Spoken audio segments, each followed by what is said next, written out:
ఆయన ఏం చెప్పారంటే, మతం అంటే మాటలు కాదని చెప్పారు. Is the path of brave, ధైర్యవంతుల యొక్క పంథ అని చెప్పారు.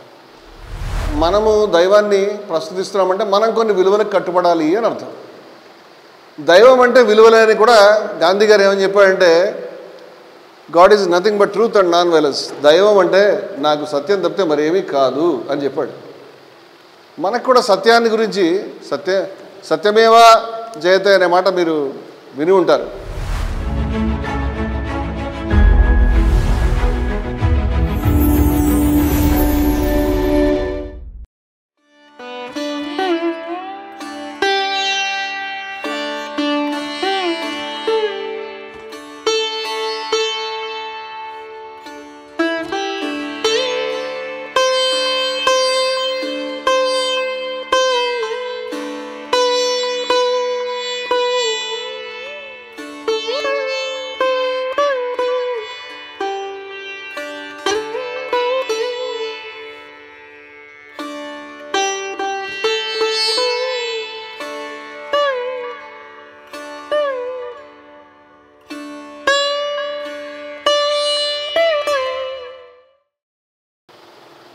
నా పేరు విజయవిహార రమణమూర్తి.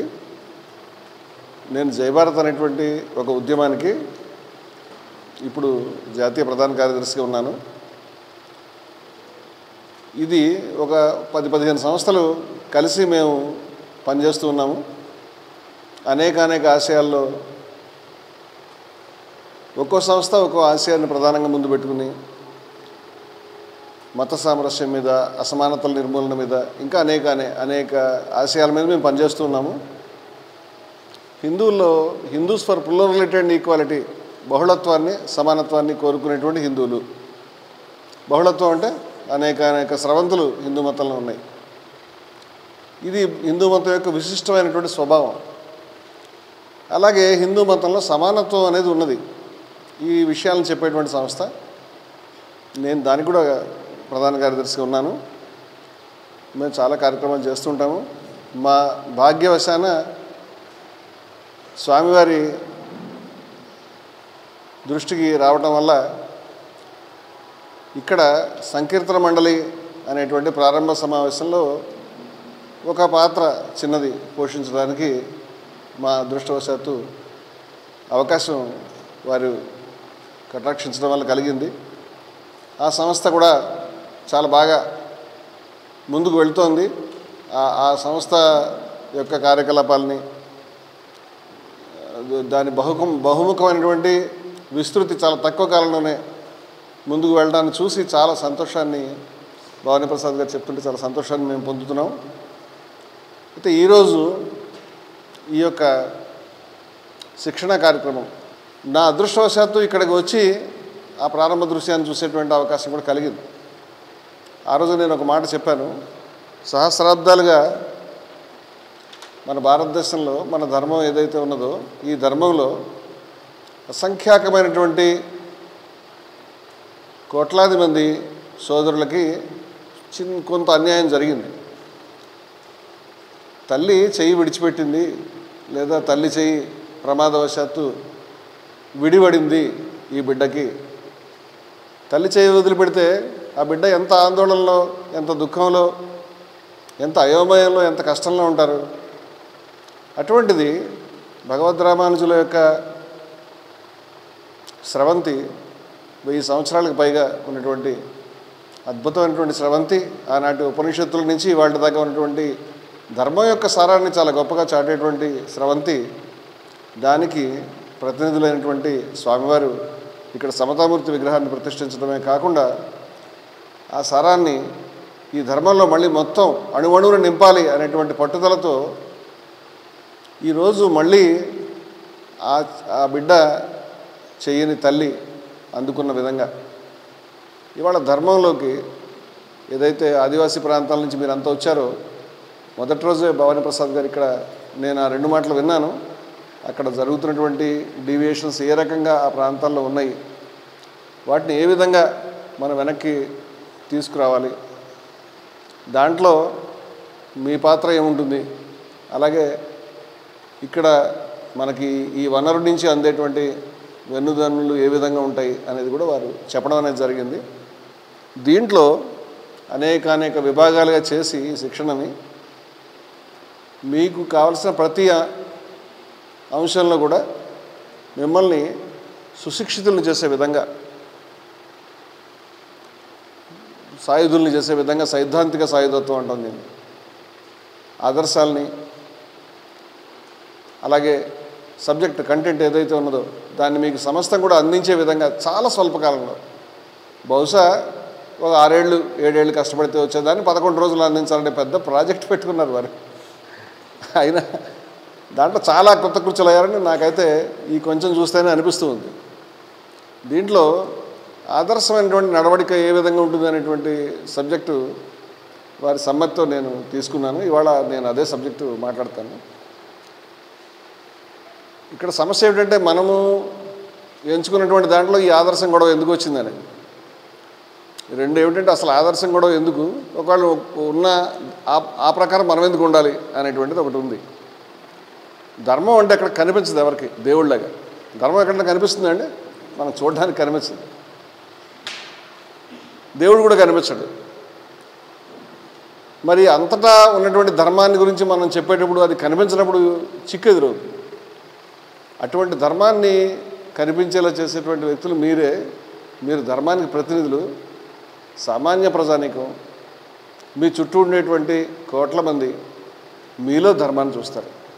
మీ నడవడికలో, మీ ఆచరణలో, మీరు చేసే ప్రతి పనిలో ధర్మాన్ని చూస్తారు. అందువల్ల మీరు సక్రమంగా లేకపోతే, మీరు ఆదర్శప్రాయంగా లేకపోతే ఈ ధర్మానికే చెడ్డ పేరు వస్తుంది. ఓహో, ఈ ధర్మం ఈ విధంగా ఉన్నది అనుకుంటారు. మీరున్నారని అనుకోరు, మీరు పొరపాటు చేస్తున్నారని అనుకోరు, మీరు బలహీనులుగా ఉన్నారు, ధర్మం గొప్పదే అనుకోరు. ఇది చూడండి ఈ ధర్మం ఏ విధంగా ఉందో. ఈ ధర్మానికి ప్రతినిధులైనటువంటి అర్చకులు, ఈ ధర్మానికి ప్రతినిధులైనటువంటి వీళ్ళు ఈ విధంగా ఆహార్యాన్ని ధరించి, ఈ విధంగా దైవనామాన్ని ధరించి నుదుటున, ఈ విధంగా వస్త్రాన్ని ధరించి చూడండి వీళ్ళు ఏం పని చేస్తున్నారో అంటారు. ఇది మనకి వచ్చేటువంటి వ్యక్తిగత సమస్యగా ధర్మం మొత్తం మునిగిపోతుంది. అంచేత మీరు ధర్మం యొక్క బరువు బాధ్యతల్ని భుజస్కంధాల మీద మోస్తూ ఉన్నారు అని అర్థం. ధర్మానికి సజీవ ప్రతినిధులుగా ఉన్నారు అని అర్థం. ధర్మానికి సజీవ ప్రతినిధులుగా మీరు ఉన్నారు కాబట్టి మీరు ఆదర్శప్రాయమైన నడవడిక కలిగి ఉండాల్సిందే, వేరే దారి లేదు అని మనం అర్థం చేసుకోవాలి. ఇప్పుడు ఆదర్శప్రాయమైన నడవడిక అంటే ఏమిటి అని మనకి ప్రశ్న వస్తుంది. మనం ఏ ధర్మంలో అయితే ఉన్నామో, ఏ ధర్మాన్ని గురించి మాట్లాడుకుంటూ ఉన్నామో, దీనికి ఏమైనా ఆదర్శాలు, దీనికి ఏమైనా విలువలు ఉంటే వాటిని మనం కూడా అర్థం చేసుకుంటే, వాటిని మన జీవితంలో ప్రతిఫలిస్తే అప్పుడు ఆదర్శప్రాయమైన నడవడిక వస్తుంది మనకి. ధర్మం దారి ఒకవైపు, మన ఆదర్శం, సొంత ఆదర్శం వేరే వైపు ఉండడానికి వీల్లేదు. అందుచేత కష్టమైనప్పటికీ కూడా ఈ ధర్మం ఏం చెప్తున్నది, అసలు ఈ ధర్మంలో ఆదర్శాలు ఉన్నాయా, ఈ ధర్మంలో విలువలు ఉన్నాయా. మతం అంటే చాలామంది ఏమనుకుంటారంటే అంత మూఢనమ్మకాలు ఉంటాయి. మతం అంటే దేవుడి చుట్టూ తిరుగుతారు, వీళ్ళు దండాలు పెట్టుకుంటారు, దీంట్లో ఏ విలువలు ఆదర్శాలు ఏముంటాయి. అంత మతం అంటేనే మౌఢ్యము, మతం అంటేనే మత్తు, మతం అంటే మరో రకమైనటువంటి మనుధర్మం. ఇలాంటి రకరకాల మాటలు మనకు బయట వినిపిస్తూ ఉంటాయి. మన ధర్మాన్ని కాకుండా బయట ధర్మాన్ని కూడా అంటారు, మన ధర్మాన్ని ఓ మాట ఎక్కువ అంటారని నా అభిప్రాయం. నిజమేనా? గాంధీ ఒక మాట చెప్పారు. గాంధీజీ చెప్పిన మాట నన్ను ఆశ్చర్యపరిచింది. ఆయన ఏం చెప్పారంటే, మతం అంటే మాటలు కాదని చెప్పారు. Is the path of brave, ధైర్యవంతుల యొక్క పంథ అని చెప్పారు. నేను చూసి ఆశ్చర్యపోయాను ఈ మాట. ధైర్యవంతులు నడిచేటువంటి దారి, ధైర్యవంతులు నడిచేటువంటి దారి. మతం అంటే మౌఢ్యం కాదు, మతం అంటే మత్తు కాదు, మతం అంటే బానిసత్వం కాదు, మతం అంటే ధైర్యం. ఈ ధైర్యం అనేటువంటి మాట మీరు ఎందుకు వాడారు అని మనకు చూస్తే మన ధర్మంలో ప్రధానంగా కనిపించేటువంటి శబ్దమే ఇది. ధైర్యమే మన మతంలో కనిపించేది. శ్రీమద్ రామానుజులు త్రికోష్ఠూరులో వారి ఆలయ శిఖరాన్ని ఎక్కి ఆ తర్వాత మీకు అందరికీ తెలిసిన విషయమే, ఇది మనందరం కూడా ఉత్తేజితులైనటువంటి విషయమే. నువ్వు చేసిన పని వల్ల నీకు నరకం వస్తుందా అంటే ఆయన భయపడలేదు. పైపెచ్చు ఆయన ఏమని చెప్పినాడంటే, వీళ్ళంతా కూడా స్వర్గానికి వెళ్తే నేను ఒక్క నరకానికి వెళ్తే ఏమైందని. అంటే నరకం అంటే ఆయనకు భయం లేదనమాట. This is the path of brave, ధైర్యవంతుల యొక్క దారి. ఇట్లాంటి ధైర్యాన్ని మనం మతంలో అడుగడుగునా చూడవచ్చు. అసలు మన మతం మనకి ఏమైనా ప్రామిస్ చేస్తే నిర్భయత్వాన్ని ప్రామిస్ చేస్తుంది, భయం లేకుండా ఉండాలి. ఈ క్షణాన మన మతంలో ప్రవేశిస్తున్నామంటే, ఈ క్షణాన మతం యొక్క జెండాను భుజానికి ఎత్తుకున్నామంటే, ఈ క్షణాన నామాన్ని ధరించామంటే, ఈ క్షణాన మన ఆహార్యంలో ఇది ఉన్నది అంటే మనం భయాన్ని వదిలిపెట్టాలని మనం మొదట అర్థం చేసుకోవాలి. ఈ నిర్భయత్వం అనేది చాలా గొప్ప విలువ. ఇది యతో వాచో నివర్తంతే అప్రాప్య మనసా సహా అని ఉపనిషత్తులో చాలా అద్భుతమైనటువంటి మాట ఉన్నది. ఎక్కడికి వాక్కులు వెళ్ళజాలవు. నివర్తంతే అంటే వెనక్కి వచ్చేస్తాయో. ఇలా పైకి వేశాననుకోండి, అక్కడ దాకా వెళ్ళి పడిపోతుంది. ఆ శక్తి ఎంత ఉందో అంతవరకు ఏ వస్తువైనా కూడా. అంటే వెనక్కి పడిపోయింది. ఎక్కడికి మాటలు, ఎక్కడికి మనసు కూడా వెళ్ళలేక వెనక్కి వస్తున్నాయో అక్కడ దాకా వెళ్ళలేక వెనక్కి పడిపోతున్నాయి, వెనక్కి మరలిపోతున్నాయి, దాన్ని అందుకోలేక. ఏమున్నది అక్కడ? ఆ దైవత్వంలో ఏమున్నది? యతో వాచో నివర్తంతే అప్రాప్య మనసా సహా ఆనందం. అక్కడ ఆనందం ఉన్నది. ఆనందం బ్రహ్మణో విద్వాన్. విద్వాన్ అంటే తెలుసుకున్నటువంటి వాళ్ళు. ఆ బ్రహ్మం యొక్క ఆనందాన్ని తెలుసుకున్నటువంటి వాళ్ళు ఏం జరుగుతుంది వాళ్ళకి? అటువంటి దైవత్వాన్ని అందుకున్నటువంటి వాళ్ళు, అటువంటి మతంలో చాలా గొప్ప విలువని అందుకున్నటువంటి వాళ్ళకి ఏమి లాభం కలుగుతుంది? వాళ్ళకి వచ్చేటువంటి బెనిఫిట్ ఏమిటి? వాళ్ళకి ఏం ప్రామిస్ చేశారు? వాళ్ళకి చేసిన ప్రామిస్ ఏమిటంటే, నా బిభేతి కుతశ్చనేతి, దేనికి భయపడరు, డోంట్ కేర్, దేన్ని లెక్క చేయరు వాళ్ళు. వాళ్ళు దైవాన్ని పట్టుకుని ఉంటారు, దేనికి భయపడరు వాళ్ళు. నా బిభేతి కుతశ్చనేతి, మరి దేనికి భయపడరు. అంచేత ఈ క్షణం నుంచి మనకి నిర్భయత్వాన్ని ప్రామిస్ చేస్తూ ఉంది మన ధర్మం. ఈ క్షణం నుంచి ఏ క్షణాన్న మనం ఈ మెడలో ఈ ఆహార్యాన్ని, నామాన్ని ధరించామో మీరు మొట్టమొదట దేనికి భయపడకూడదు. ఇటువంటి విలువల ఆదర్శాలు ఉన్నాయనేది మనకి చాలామందికి తెలియదు. మనం దీని గురించి ప్రస్తావించుకోము. పైపెచ్చు ఎవరైనా మన చూసి హేతువాదులో లేకపోతే మరొకళ్ళు వాళ్ళు నేను తప్పుపడ్డానికి మాట్లాడట్లేదు ఈ మాట. ఈ మతం అంటే ఏముంటుంది? బానిసత్వమే అని అంటే మతం అంటే భయపడ్డమే, మతం అంటే దండాలు పెట్టుకోవడం, మతం అంటే మత్తులో ఉండడం, మతం అంటే ఏదో కానే కాదు. మనకి మతంలో చాలా చోట్ల మనం వెతికితే, చాలా చోట్ల కాదు బహుశా అన్ని చోట్ల కూడా ధైర్యానికి సంబంధించిన శబ్దాలు ఎలా కనిపిస్తాయంటే గుండెలు బీటలు తీస్తాయి అన్నట్టు కనిపిస్తాయి. కృష్ణుడు భగవద్గీతలో జ్ఞానాసి అంటాడు. జ్ఞానాసి అంటే ఏమిటో తెలుసా మీకు? జ్ఞానం అనేటువంటి ఖడ్గం. జ్ఞానం అనేటువంటి ఖడ్గంతో సంశయాలను ఛేదించుకోమని చెప్తాడు. అడుగడుగున నిర్భయత్వమే మనకు కనిపించేటువంటిది. అంచేత మొట్టమొదట మనకు అర్థం చేసుకోవాల్సిన విషయం అంటే, ఈ ధర్మంలో చాలా గొప్ప విలువలు, ఆదర్శాలు ఉన్నాయని. నేను ఒక అడుగు ముందుకేసి ఏం చెప్తున్నానంటే, ఎక్కడ ఎవరు ఊహించలేని చాలా గొప్ప ఆదర్శాలు కూడా ఉన్నాయి అని. మొట్టమొదటి ఆదర్శాలు ఏమిటి అని మనం తెలుసుకుంటే, ఆ ఆదర్శాలని మనం జీవితంలో అనుష్ఠించవచ్చా, అనుష్ఠిస్తే ఎక్కడ దాకా అనుష్ఠించవచ్చు, ఎక్కడ దాకా వెళ్ళవచ్చు, ఆ విషయం మనకు అర్థమవుతుంది. మన ఆళ్వారుల యొక్క లేదా నయనార్ల యొక్క, ఇంకా మతంలో చాలా గొప్ప దూరం వెళ్ళినటువంటి వాళ్ళ యొక్క, లేదా మతాన్ని అనుష్ఠించేటువంటి మహానుభావుల యొక్క. అందుకని ఏమన్నానంటే, నన్ను మహాత్ముడు అంటే ఆయన నచ్చేది కదా. ఆయనకి మహాత్ముడు అనేది చాలా దుర్వాసన, నాకు చాలా చీదరగా ఉంది, మీరు అనద్దనేవాడు. ఆయన ఆశ్రమంలో బ్యాన్ చేయించాడు దాన్ని. కానీ చనిపోయే ముందు ఏమని చెప్పాడంటే, నేను ఒక పని చేస్తే మీరు నన్ను మహాత్ముడు అనొచ్చు. ఏమనంటే, ఎవరైనా నన్ను చంపడానికి ముందుకు వచ్చినప్పుడు వాళ్ళ పట్ల మనసులో ఎటువంటి ద్వేషం లేకుండా నా పెదవులపైన రామనామానితో నేను ఉంటే, మృత్యువుని భయం లేకుండా నేను ఫేస్ చేస్తే అప్పుడు నువ్వు మహాత్ముడు అనొచ్చాడు. ఆ పని చేశాడు ఆయన 24 గంటలు గడవకుండానే ఆ మాట అన్న తర్వాత. అందుచేత మతాన్ని అనుష్ఠించిన వాళ్ళు, మతంలోనూ విలువ ఉంది, మతాన్ని అనుష్ఠించిన వాళ్ళలో విలువ ఉంది. ఇది ఎప్పటి నుంచి ఉంది అంటే, ఈ ధర్మం యొక్క మొదటి స్రవంతి, మొదటి ఊట, మొదటి పాయ ఎక్కడి నుంచి ఉందో అక్కడి నుంచి, మొదటి నుంచి కూడా మనకు కనిపిస్తుంది. గోదావరి నది నాసికా త్రయంబకంలో ప్రారంభమైతే నాసికా త్రయంబకం నుంచి ఇక్కడ దాకా ఉన్న నీళ్ళు ఒకటే కదా, మధ్యలో కాలుష్యాలు చేరుతూ ఉండొచ్చు. అలాగే మన ధర్మంలో మొట్టమొదటి నుంచి చాలా గొప్ప విలువలు ఉన్నాయి. ఋగ్వేదంలో చెప్పారు, సత్యేన్నో తబితా భూమి అని భూమి తిరుగుతున్నది కదా, నిలబడి ఉన్నది కదా, మనకందరికీ ఆధారమైన ఏ విధంగా ఉన్నది అంటే సత్యాన్ని బట్టయా అని చెప్పారు. ఎంత గొప్ప మాట అది. సత్యం వల్ల భూమి నిలిచి ఉన్నది అని చెప్పారు. అంటే ఈ ధర్మం మొదటి నుంచి కొన్ని విలువలకు కట్టుబడి ఉంది అని అర్థం. అంచేత మనము దైవాన్ని ప్రస్తుతిస్తున్నామంటే మనం కొన్ని విలువలకు కట్టుబడాలి అని అర్థం. దైవం అంటే విలువలే అని కూడా గాంధీ గారు ఏమని చెప్పాడంటే God is nothing but truth and non violence. దైవం అంటే నాకు సత్యం తప్పితే మరేమీ కాదు అని చెప్పాడు. మనకు కూడా సత్యాన్ని గురించి సత్యమేవా జయతే అనే మాట మీరు విని ఉంటారు. అది మన ఉపనిషత్తు వాక్యం అనేది మన యొక్క ప్రభుత్వం యొక్క మన భారతదేశం యొక్క అధికార చిహ్నంలో మూడు సింహాల గుర్తు చూశారు మీరు. దాని కింద సత్యమేవ జయతే అనే మాట ఉంటుంది. అంటే సత్యమే జయిస్తుంది, దైవమే జయిస్తుంది కదా, సత్యమే జయిస్తుందని. ఎందుకంటే దైవం సత్యం రెండు ఒకటే కాబట్టి, విలువలు రెండు ఒకటే కాబట్టి. అంచేత మీరు దైవానికి కట్టుబడి ఉన్నారంటే కొన్ని విలువలకు కట్టుబడి ఉన్నారు. ఇప్పుడు మనము అటువంటి విశిష్టమైన విలువలు, నేను ఇందాక ఒక మాట ధైర్యం చేసి చెప్పింది ఏమిటంటే మన ధర్మంలో ఉన్నటువంటి విలువలు మరి ఎక్కడ లేవు అని నేను అనుకుంటున్నాను. నా వ్యక్తిగతమైనటువంటి పరిశీలనకి కొంత పరిమితులు ఉండవచ్చు, నన్ను క్షమించాలి. నేను నా పరిమితులకి నాకు అర్థమైంది నేను మాట్లాడతాను, వేరే విషయాలు మాట్లాడలేను కదా.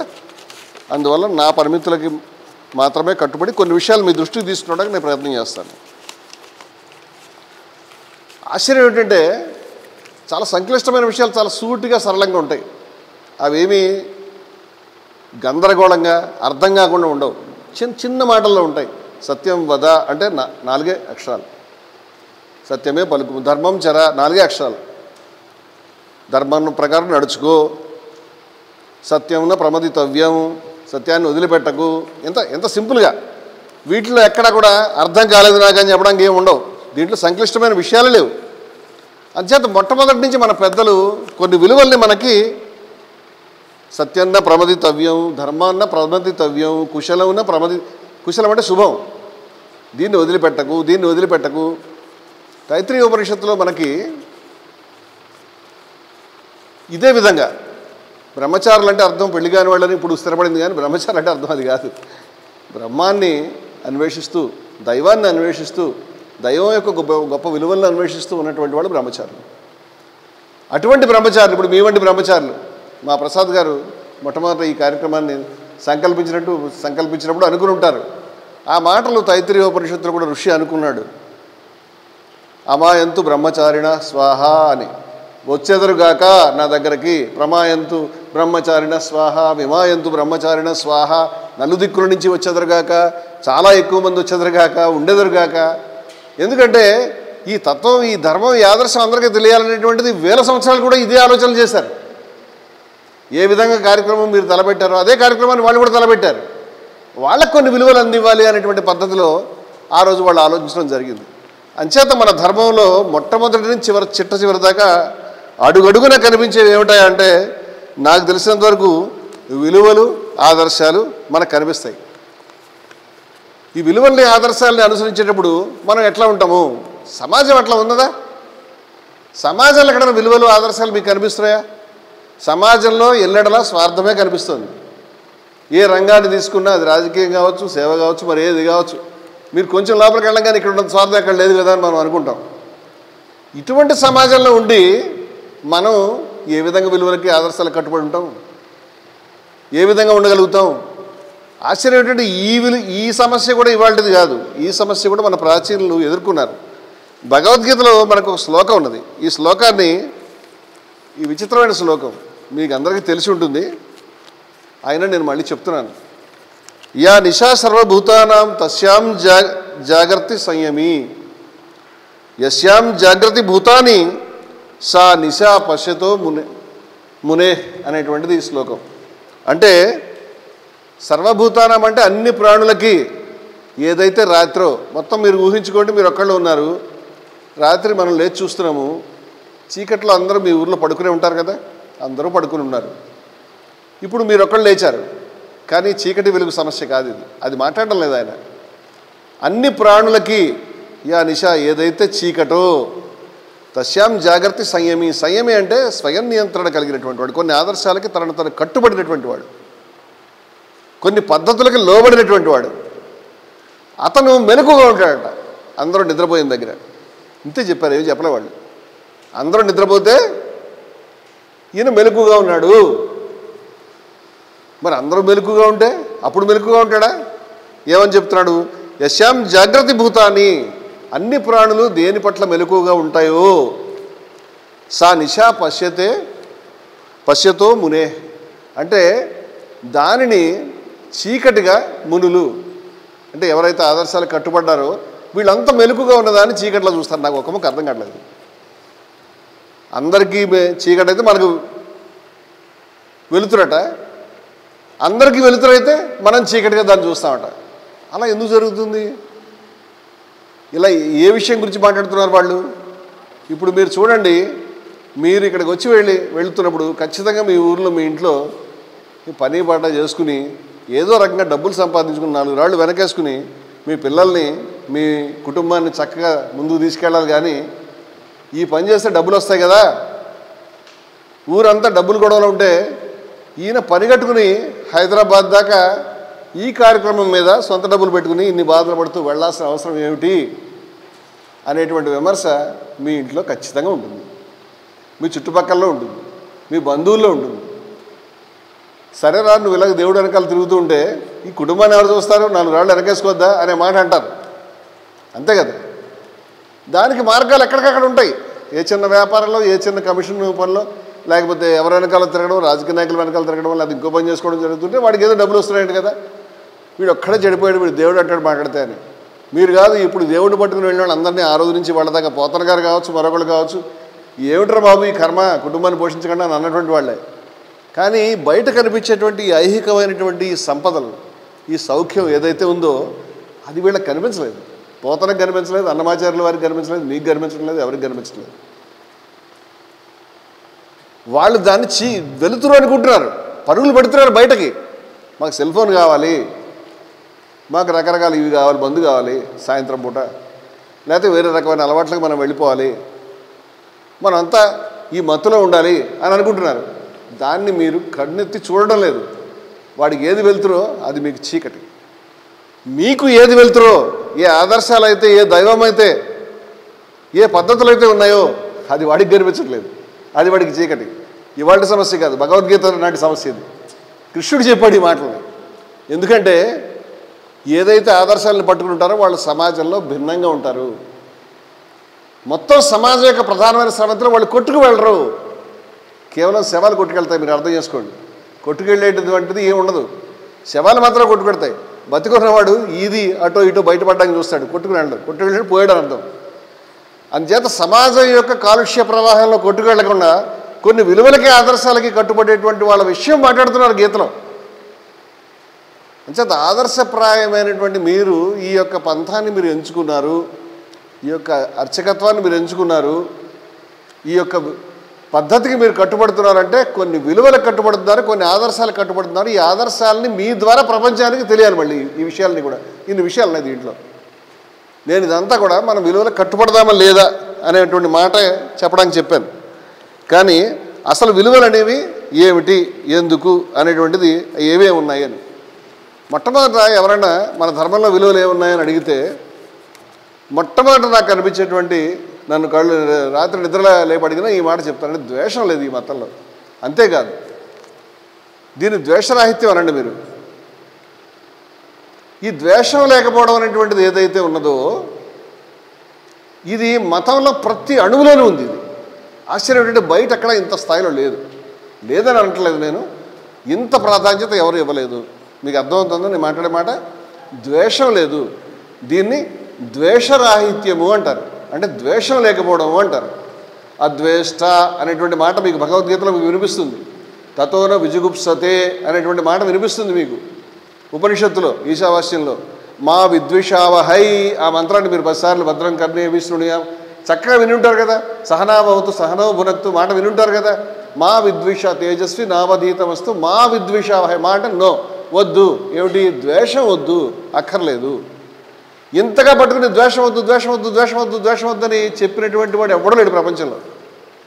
ఈ ద్వేషం వద్దు అనగానే దీనికి తోడు కొన్ని ఉపలక్షణాలు వచ్చేస్తాయి. ఒక మనిషికి కొన్ని మంచి లక్షణాలు ఉంటే మరికొన్ని ఈ పిల్ల లక్షణాలు ఆటోమేటిక్గా వస్తాయి. దాని నుంచి మనకు పుట్టుకొచ్చినటువంటిది ఏమిటంటే సర్వత్రా శుభాన్ని నువ్వు ద్వేషం వద్దంటే అర్థం ఏంటి? సర్వత్రా శుభాన్ని కోరుకుంటా, శుభకామన, సర్వత్రా శుభకామన, శుభాన్ని కోరుకోవడం మనకు వస్తుంది. అంతేకాకుండా పరమత సహనము లేదా పరధర్మ సహనము అనేటువంటి మాట వస్తుంది. ఇప్పుడు మన మతంలో ఉన్నటువంటి ద్వేషరాహిత్యం అనేటువంటిది ఈ డిఎన్ఏలో ఉందంటారే, ప్రతి రక్త కణంలోనూ మనిషికి ఉంటే దాని డిఎన్ఏలో ఉందంటారు కదా. ఈ ధర్మంలో ప్రతి మూల ప్రతి అణువులో కూడా ద్వేషం లేకపోవడం ఉంది. అందుచేత భారతదేశంలో మాత్రమే ఇంత చక్కగా ఈ పరమత సహనం అనేది కనిపిస్తుందంటే ఇండియాలో కనిపిస్తుంది, ఎక్కడ కనిపిస్తుంది ప్రపంచంలో. చాలా కాలం క్రితము ఈ క్రైస్తవ ధర్మానికి పోపు గారు అనేటువంటిది ఆయన ముఖ్య ప్రధానమైనటువంటి మతాధిపతి. ఆయన ఒక ప్రధానమైనటువంటి శాఖకి ప్రధానమైన అధిపతి. వారు ఒకసారి భారతదేశాన్ని పర్యటించారు. ఇప్పుడు కాదు, నేను ఎప్పుడో దశాబ్దాల క్రితం విషయం చెప్తున్నాను, నేను చిన్నపిల్లవాడిని అప్పుడు. వారు భారతదేశాల్లోకి వచ్చే ముందే ఎవరు అడిగారు ఆయన ఏమనంటే, ఏమంటే మీరు భారతదేశం వెళ్తున్నారు కదా, అక్కడ ప్రధానంగా హిందువులు ఉన్నారు, అంతేకాకుండా ముస్లింలు, క్రైస్తవులు, బౌద్ధులు, అన్ని రకాలైనటువంటి ప్రపంచంలో ఎన్ని మతాలు ఉన్నాయో ఒక దేశంలో ఒక మతం ప్రధానంగా ఉంటుంది. కానీ భారతదేశంలో ప్రపంచంలో ఉన్న అన్ని మతాలు ఇక్కడే ఉన్నాయి, ఒక్క మతం కూడా తక్కువ లేదు. ఇది మతాల యొక్క ఒక మ్యూజియము, లేకపోతే మనం ఒక సూపర్ మార్కెట్ లాగా అన్ని మతాలు కనిపిస్తాయి మీకు, ఏదో ఒక స్థాయిలో, తక్కువ ఎక్కువ ఎక్కువ తక్కువ. ఇలా ప్రపంచంలో అయితే ఒకటే భాష ఉంటుంది. మన భారతదేశంలో కొన్ని వందల భాషలు ఉన్నాయి, 14 కాదు 100 భాషలు ఉన్నాయి. భారతదేశంలో 100 సంస్కృతులు ఉన్నాయి, 100 భాషలు ఉన్నాయి, 100 ఆచారాలు ఉన్నాయి, ఎక్కడ లేదు అసలు. ఎందుకు ఈ ఒక్క దేశంలో ఇట్లా ఎందుకు ఉంది? ప్రపంచంలో మిగతా అన్ని దేశాల్లో చాలా చోట్ల అత్యంత ప్రధానంగా ఏదో కొంచెం కొంచెం ఉంటాయి, లేదని కాదు, కానీ కొన్ని చోట్ల అయితే యూనిఫార్మ్, ఒకటే ఒక మతం, ఒకటే ఒక సంస్కృతి, ఒకటే ఒక భాష, ఇంకేముండదు. యూరోప్లో ఎవరి భాష వాడికి ఉంటుంది. కానీ మన దేశంలో ఇన్ని మతాలు, ఇన్ని భాషలు, ఇన్ని సంస్కృతులు, ఇన్ని వేల సంవత్సరాల నుంచి మనం నడుచుకుంటూ వస్తున్నాం. ఎందుకు వచ్చామయ్యా అంటే, ఏదైతే ఈ మట్టిలో ఈ ధర్మం పుట్టిందో ఇది మొట్టమొదటి ఏం చెప్పిందంటే ద్వేషించవద్దు అద్వేష్ట అని చెప్పింది. దాన్ని బట్టి అవతల వాడిని మనం ద్వేషించడం మానేసి వాళ్ళ పట్ల కూడా ప్రేమగా కరుణగా చూస్తూ ఉన్నాము, గౌరవంగా చూస్తూ ఉన్నాము. నీ మతం కూడా మంచిగా తీసుకెళ్తున్నాయా అని చెప్తా ఉన్నాము. మనం ఇప్పుడు కూడా వాళ్ళని ఏ యథామాం ప్రపద్యంతే అని భగవద్గీతలో శ్లోకాన్ని మీరు విన్నారా? ఏ యథామాం ప్రపద్యంతే తాం తదైవ భజామ్యహం. భగవంతుడు ఏమని చెప్తున్నాడంటే, శ్రీకృష్ణుడు ఏ రకంగా నన్ను పూజిస్తే ఆ రకంగా నేను వాళ్ళని అనుగ్రహిస్తాను. నువ్వు ఈ పద్ధతిలో కాదు, ఆ పద్ధతిలో పూజ చేయి, అక్కడ కూడా నేనే కనిపిస్తాను నీకు, నేను తీసుకెడతాను అని. మమ వర్తమాను వర్తంతే, అన్ని దారులు కూడా మనుష్య పార్థ సర్వశ, అన్ని మార్గాలు నా చెంతకే వస్తున్నాయా అని చెప్పాడు. అంటే అన్ని దారులు నన్ను చేరుకుంటున్నాయని చెప్పాడు ఆయన. ప్రపంచంలో ఎక్కడ చెప్పలేదండి ఈ మాట, ఈ ఒక్క మాట చెప్పలేదు, అన్నీ చెప్పారు. ఈ ఒక్క మాట ఎవరు చెప్పలేదు. అందరూ ఏం చెప్పారంటే ఈ దారి ఇదొక్కటే, మిగతా దారులు తప్పు, మిగతా దారులు ఉపసంహరించుకోవాలి, మిగతా దారులు ధ్వంసం కావాలి, మిగతా దారులు నాశనం కావాలని చెప్పారు. మన ధర్మంలో ఏం చెప్పారంటే అన్ని దారులు ఉన్నాయి, అన్ని దారులు గొప్పవే, తప్పేమీ లేదని చెప్పారు. అందువల్ల భారతదేశం ప్రపంచానికి నేర్పించినటువంటి విశ్వగురువు అయినా ఏమైనా అయితే ఈ ఒక్క వాల్యూ వల్ల ఖచ్చితంగా అవుతాం మనం. నేను ఇందాక చెప్పినట్టు పోపు గారిని ఆయన భారతదేశం అడుగుపెట్టే ముందు ఏమని అడిగారంటే, ఏమండి అన్ని మతాలు దేవుడి దగ్గరికే వెళ్తాయి అనే విషయం మీరు చెప్పేస్తే అయిపోతుంది కదా అన్నారు. ఏమన్నారండి? అన్ని మతాలు కూడా దేవుడి దగ్గరికి వెళ్తాయని చెప్తే అయిపోతుంది కదా అని. ఒక హిందువు రాత్రి నిద్రలే పడినా ఈ మాట చెప్తాడు. ఏమని? అన్ని మతాలు చివరికి ఆ దేవుడిని చేరుకుంటాయి. ఎందుకు? మనకు ఋగ్వేదంలో చెప్పారు. ఏమని? ఏకం సత్ విప్రా బహుదా వదంతి. ఉన్నది ఒకటే, ఆ తత్వము, ఆ దైవము, ఏదైనా పేరు పెట్టి నువ్వు దాన్ని. సత్ అంటే సత్యంగా, సత్ అంటే ఎగ్జిస్టెన్స్, ఏదైతే ఉనికిలో ఉన్నదో అది ఒకటే ఉన్నది. విప్రా బహుదా వదంతి, అందరూ అనేక మార్గాల్లో చెప్తారు. చెప్పనివ్వండి, నువ్వు నీ పద్ధతిలో పూజ చేయి, నువ్వు నీ పద్ధతిలో పూజ చేయి, కానీ చివరికి అందరూ దైవాన్ని చేరుకుంటారు. ఇది హిందువుకి తెలిసినటువంటి విషయం. అప్పుడు ఈ మాట చెప్పమని పోపు గారిని అడిగితే, ఏమయ్యా బాబు ఈ మాట చెప్పమంటే ఆయన ఏమన్నాడు తెలుసా? నేను ఎట్లా చెప్తాను, అలా చెప్తే మేము కన్వర్ట్ చేయడం ఎందుకు జనాన్ని, మా ప్రోగ్రామ్ అంతా కుప్పకూలిపోతుంది, నేను అలా చెప్పలేను అని చెప్పాడు. నేను షాక్ అయిపోయాను. అంటే ఇంత క్లియర్గా ఉన్నారు వాళ్ళు. ఏమనంటే మా మతం మాత్రమే దేవుడి దగ్గరికి ఎడుతుంది, నీ మతం వెళ్ళదు, నీ మతం చీకటికి నరకానికి పోతుంది అని చెప్తున్నాం మేము. మా డిపార్ట్మెంట్ అదే. అందుకని మేము కన్వర్షన్ చేయడానికి వస్తున్నాం. నువ్వేమంటున్నావు అన్ని మతాలు దేవుడి దగ్గరికి పోతుంది అంటున్నావు. అంచేత ఈ రెండు విశిష్టమైనటువంటి తేడా ఉన్నది. ఈ తేడా ఇది తప్ప రైటా మనం మాట్లాడుకుందాం. తేడా ఉందని అర్థం చేసుకోండి. మొదట ఇది ఎక్కడి నుంచి వచ్చిందంటే నేను ఇందాక చెప్పినట్టు ద్వేషం లేనటువంటి గుణం నుంచి వచ్చింది. ద్వేషం లేకపోవడం వల్ల మనకి పక్కవాడి పట్ల గౌరవం వచ్చింది. అంతా శుభాన్నే కోరుకోవడం వచ్చింది. మీరు శుభాన్ని కోరుకునేటువంటి ఎన్ని మాటలు విన్నారు ఇప్పటిదాకా ఈ ట్రైనింగ్ క్లాస్లో మీరు వినే ఉంటారు కదా.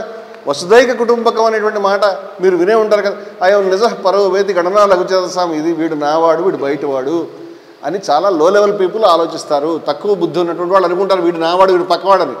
ఉదార చరితానంతూ బాగా ఆలోచించేటువంటి విశాల హృదయులకి వసుదైక కుటుంబకం, ప్రపంచం అంతా ఒకటే కుటుంబం అని ఎవరైనా చెప్పారు? మనం చెప్పుకున్నాం కదా, మనమే కదా మాట అనుకున్నది.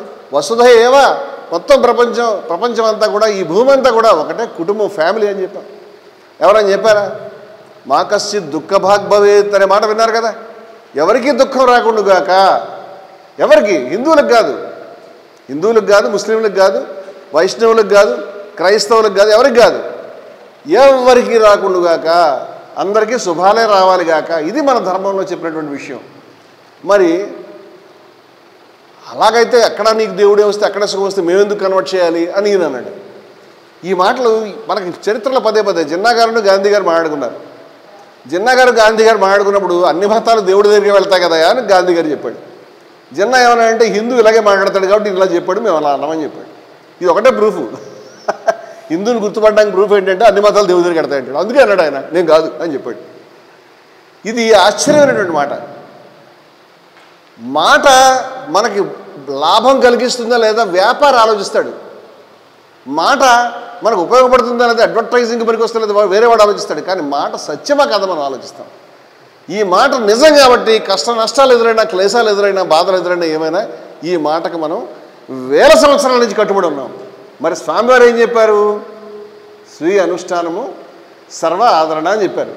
ఏం చెప్పారు?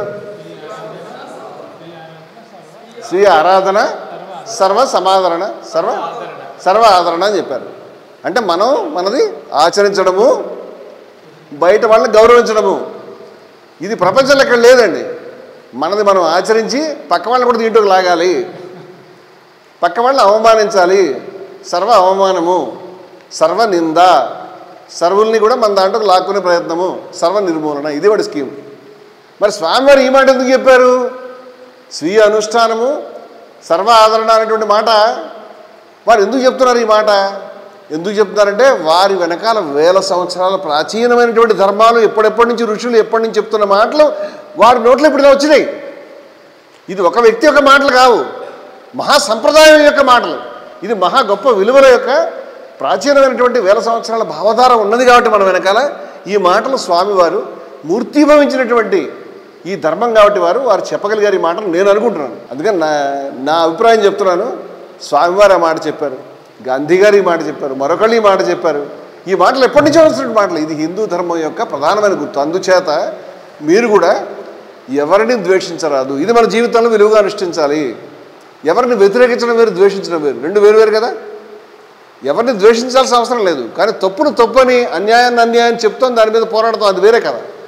కానీ ద్వేషంతో పోరాడడం, కోపంతో నువ్వు నాశనం కావాలని కాదు, నువ్వు చేస్తున్న తప్పయా అని చెప్తాం. దానికి ఎంత కష్టమైన ఎదుర్కొంటాం, ఎందుకంటే ధైర్యమైనటువంటిది గుణం మనకు ఉండాలి కాబట్టి. కానీ ఎవరిని కూడా మనం ద్వేషించము. ఎవరిని ద్వేషించము? ఏ మతాన్ని ద్వేషించము, ఎవరిని నిందించము, ఎవరు నాశనం కావాలి. వివేకానందుడు చికాగో వెళ్ళి చెప్పినాడు, నా మతమే ఉండాలి, నీ మతం నాశనం అవ్వాలని ఎవరైనా అనుకుంటే వాళ్ళని చూసి నేను నా హృదయాంతరాళాల నుంచి వాళ్ళ గురించి జాలి చూపిస్తున్నాను.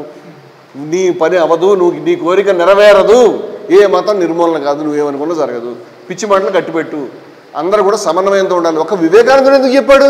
వారు కూడా ఈ యొక్క ప్రాచీనమైనటువంటి విలువల్ని వారి నోట్లోంచి వచ్చినాయి కాబట్టి చెప్పాడు మహానుభావుడు. అంచేత మీరు కేవలం మిగతా మతాలనే కాదు, ఆదివాసీలలో అనేకమైనటువంటి ధర్మాలు ఆచారాలు ఉన్నాయి కదా, ఆదివాసీలలో అనేకమైనటువంటి పద్ధతులు సాంప్రదాయాలు ఉన్నాయి కదా. ఆదివాసీల్లో అందరికీ మళ్ళీ ఒకటి లేదు, ఆదివాసీల్లోనే 100 సాంప్రదాయాలు ఉన్నాయి, ఆదివాసీలోనే 100 సంస్కృతులు ఉన్నాయి. ఏ యొక్క పద్ధతిని కూడా నిందించడం కానీ, అగౌరవించడం కానీ, తూలనాడడం కానీ, విమర్శించడం కానీ మనం చేయము. దాంట్లో ఉండే విశిష్టమైనటువంటి విధానాలని మనం ముందుకు తీసుకెళ్తాము. మరొక విషయం మనం గమనించాలి, ధర్మంలో 2 విషయాలు ఉంటాయి. ధర్మం అనేటువంటిది ఒక ప్రవాహం, నిరంతరం పరిణామశీలం, అది నిరంతరం మారుతూ ఉంటుందండి. గోదావరి నది, గంగా నది ప్రవహిస్తూ ఉన్నాయనుకోండి, కృష్ణానది ప్రవహిస్తూ ఉందనుకోండి, ఆ నది ప్రవాహంలో ఉంది కదా, మనం కొంచెం నీళ్ళు ఇలా తీసుకున్నాం అనుకోండి, మళ్ళీ కింద వేద్దామంటే ఆల్రెడీ మనం ఎక్కడి నుంచి తీసి అక్కడ వేయలేము, ఎందుకంటే అది అక్కడ వెళ్ళిపోయింది. అంతే కదా, మన గురించి ఆగదు నది, అది పరిణామమే. కానీ ఆశ్చర్యం అంటే అది కూడా నీరే, అది కూడా కృష్ణనే. దీంట్లో ఈ స్వభావం కంటిన్యూటీ ఉంటున్నది, అదే సమయంలో మార్పు ఉంటున్నది. అంతే ధర్మంలో రెండు విషయాలు ఉంటాయండి. ఏమిటంటే ఏనాటికి మారనటువంటి విషయాలు, మనం ఖచ్చితంగా అనుష్ఠించాల్సిన విషయాలు ఉంటాయి. అటువంటి విషయమే ఇందాక మనం మాట్లాడుకున్నటువంటి అద్వేష్ట అనేటువంటి మాట, ద్వేషరాహిత్యం అనేటువంటి మాట, అక్కడి నుంచి మాట్లాడుకున్న మాటలే మనం మాట్లాడుకున్నాం. కానీ అదే సమయంలో మారేటువంటి విషయాలు కొన్ని ఉంటాయి. ఆ రోజు నుంచి వాళ్ళ దాకా ఒకటే పద్ధతులు అంటే ఉండవు, పద్ధతుల్లో చాలా విషయాలు మార్పు వస్తాయి. కొన్ని మతంలో ఉండేటువంటి విధానాలు, కొన్ని ఆచారాలు, కొన్ని సంప్రదాయాలు టైం బీయింగ్ ఉంటాయి, వెళ్ళిపోతాయి. ఆ టైంకి మాత్రమే అవి సరిపోతాయి, ఆ టైం దాటితే అవి సరిపోవు, ఆ టైంకి మాత్రమే ఉంటాయి. ఈ మతంలో ఈ రెండు విభాగాల్ని స్వామి వివేకానందుల వారు ఏమని చెప్పారంటే శృతులు స్మృతులు అన్నారు. ఆయన పెట్టిన పేరు అది. శృతి అనే దాన్ని వేదాన్ని శృతి అంటారు. స్మృతి అంటే మనకి ఏ విధంగా నడుచుకోవాలో ఈ శాసనాలు చట్టాలు ఉన్నాయి. ఇప్పుడు న్యాయస్మృతి అంటారు కదా, అట్లా మనకి పరాశర స్మృతి, మనుస్మృతి, రకరకాల స్మృతులు ఉంటాయి. కానీ ఆయన వారి అర్థంలో చెప్పలే. వారు ఏ అర్థంలో చెప్పారంటే శాశ్వతంగా ఉండేవాటిని శృతులు అందామయ్యా, తాత్కాలికంగా ఉండేవి, మారిపోయేవి, మార్చుకోవాల్సినవి ఉండేవి స్మృతులు ఉంటాయా అని అందామయ్యా అని. అంచేత మనకే కాదండి, ప్రపంచంలో ప్రతి ధర్మంలో కూడా ఖురాన్లో ఉన్నది, ప్రవక్త గారి సమయంలో ఏముందో దాన్ని వాళ్ళు యథార్థంగా అనుష్ఠించలేరు. దొంగతనానికి చేతులు నరికేయమని శిక్ష దాంట్లో రాశారు.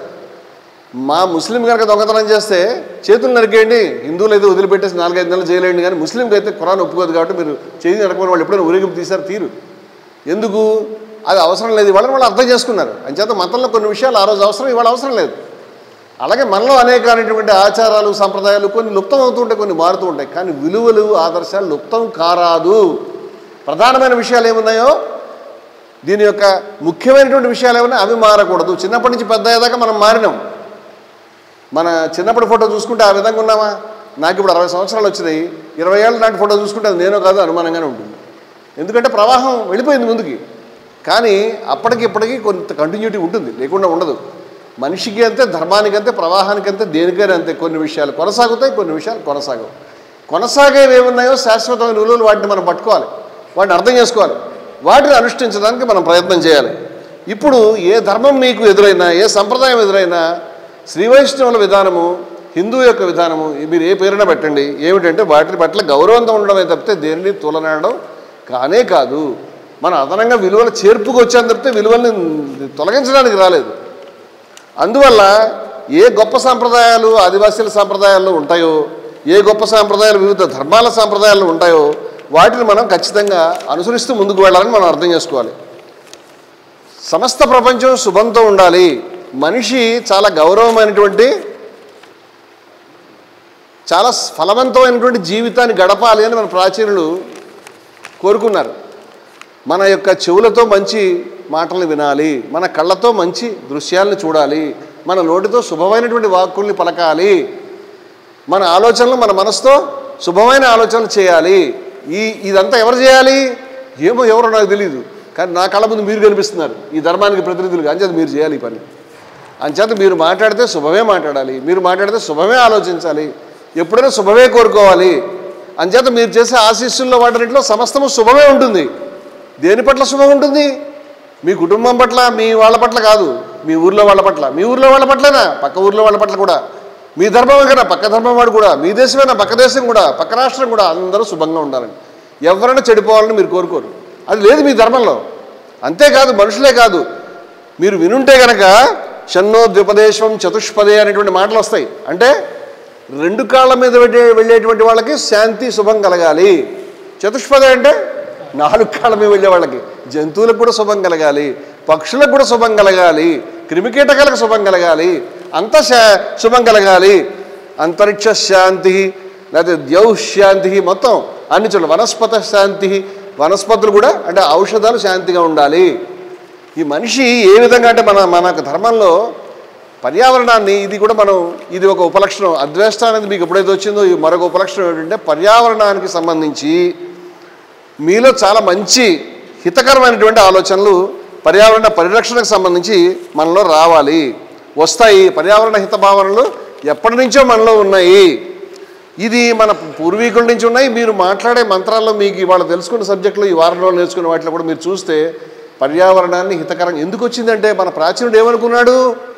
అదితి అంటే భూమి, అదితిర్ ద్యౌర్ అదితిర్ అంతరిక్షం అదితిర్. అదితి అంటే ఈ ఆకాశము భూమేనట, అంతరిక్షము భూమేనట. విశ్వే దేవా అదితి అంటే మొత్తం సమస్త దేవతలు కూడా ఈ భూమేనమ్మా అని చెప్పాడు. ఈ భూమి పట్ల అతనుకున్న ప్రేమ చూడండి మీరు.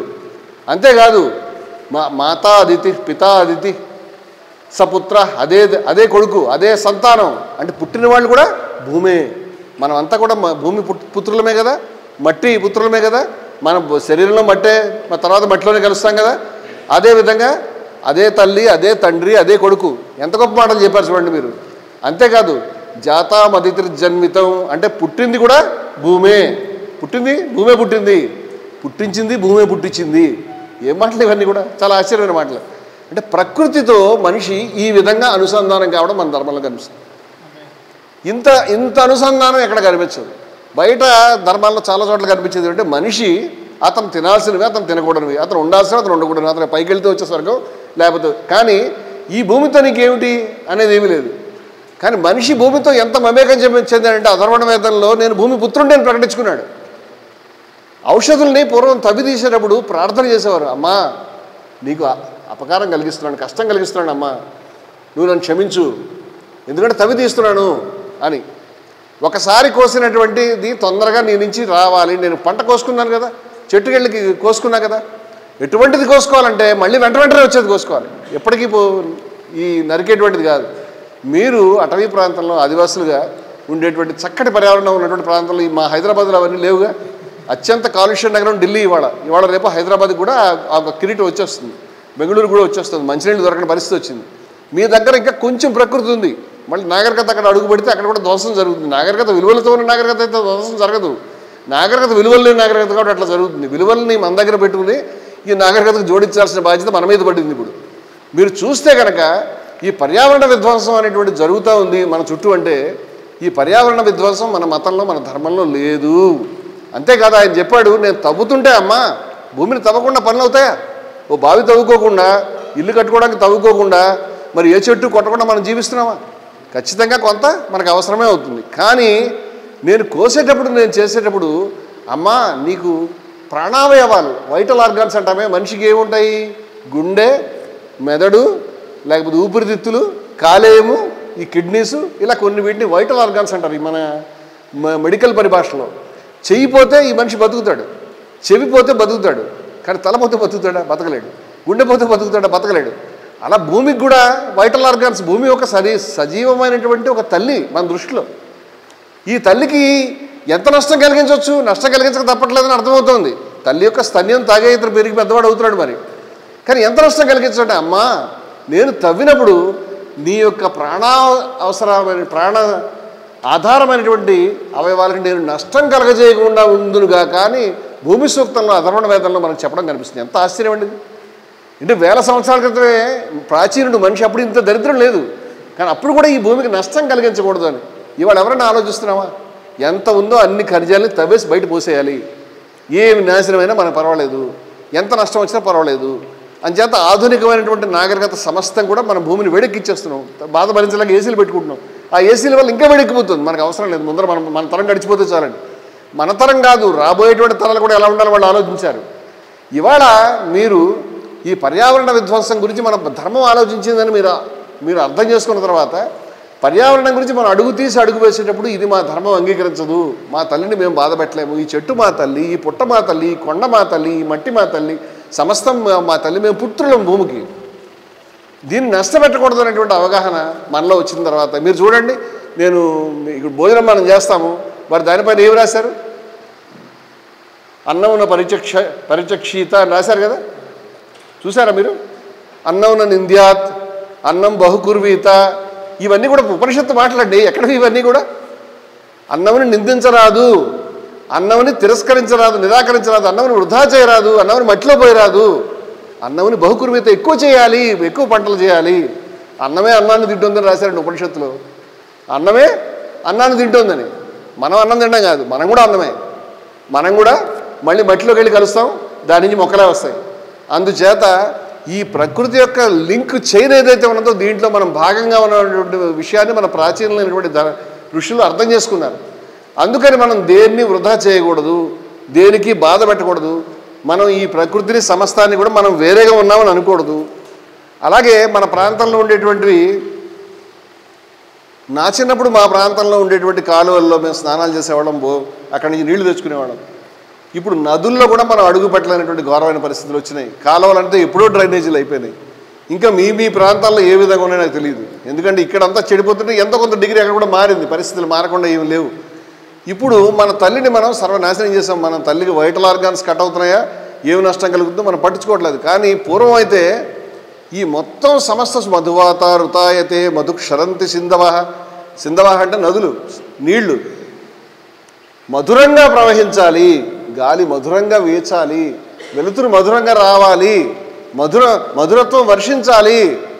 ఎన్ని గొప్ప మాటలు రాశారంటే వాళ్ళు, అంత మధురంగా అంటే తీయగా ఉండాలి. తీయగా ఉండాలంటే మన పంచదార వేసినట్టు స్వీట్గాని కాదు, సర్వహితకరంగా శుభకరంగా ఉండాలి, అందరికీ మేలు చేకూర్చేదిగా ఉండాలి. అంచేత ఈ పర్యావరణాన్ని వెనక్కి తీసుకెళ్ళి మన ప్రాంతంలో ఉండేటువంటి నదులు కాలుష్యం కాకుండా, మన ప్రాంతంలో ఉండేటువంటి కాలువల కాలుష్యం కాకుండా, మన చుట్టూ ఉన్న వాతావరణంలో కాలుష్యం లేకుండా చూసుకోవాల్సింది, వృధా కాకుండా చూసుకోవాల్సింది, ఆ అన్నాన్ని ఎవరికి అన్నార్థులు ఉన్నారో వారికి అందించే విధంగా చూసుకోవాల్సింది. ఇవన్నీ బాధ్యతలు, ఈ విలువలన్నీ కూడా మనకు పూర్వం మన నెత్తి మీద వాళ్ళు పెట్టుంచారు. నేను ఇప్పటిదాకా ఒకటే విషయాన్ని, ఇదంతా అద్వేష్టాల దగ్గర నుంచి వచ్చింది. అక్కడి నుంచే ఇవన్నీ విస్తరించి వేరే వేరే రకాలుగా వచ్చినాయి. అసలు ఇదంతా ఎందుకు? అసలు ఎవరినైనా ద్వేషించకుండా నేను ఎందుకు ఉండాలి? నాకు అర్థం కాలేదు ఈ విషయం. ఎవరినైనా మనం ద్వేషించకుండా ఎందుకు ఉండాలి చెప్పండి? ఎందుకు ఉండాలంటే, యేసుక్రీస్తు గురించి మీరు విని ఉంటారు. వారు శర్మనంది మౌంట్ అంటారు, కొండ మీద ప్రసంగం, చాలా అద్భుతమైన మాటలు. మనకేమి వేరే యేసుక్రీస్తు చెప్తే గొప్ప మాటలు కాదని అనడానికి నిందించాలని నా మతం నాకు చెప్పలే. మనకే ఉన్నది, ఆలో భద్రా క్రతవో ఎంత విశ్వత అని.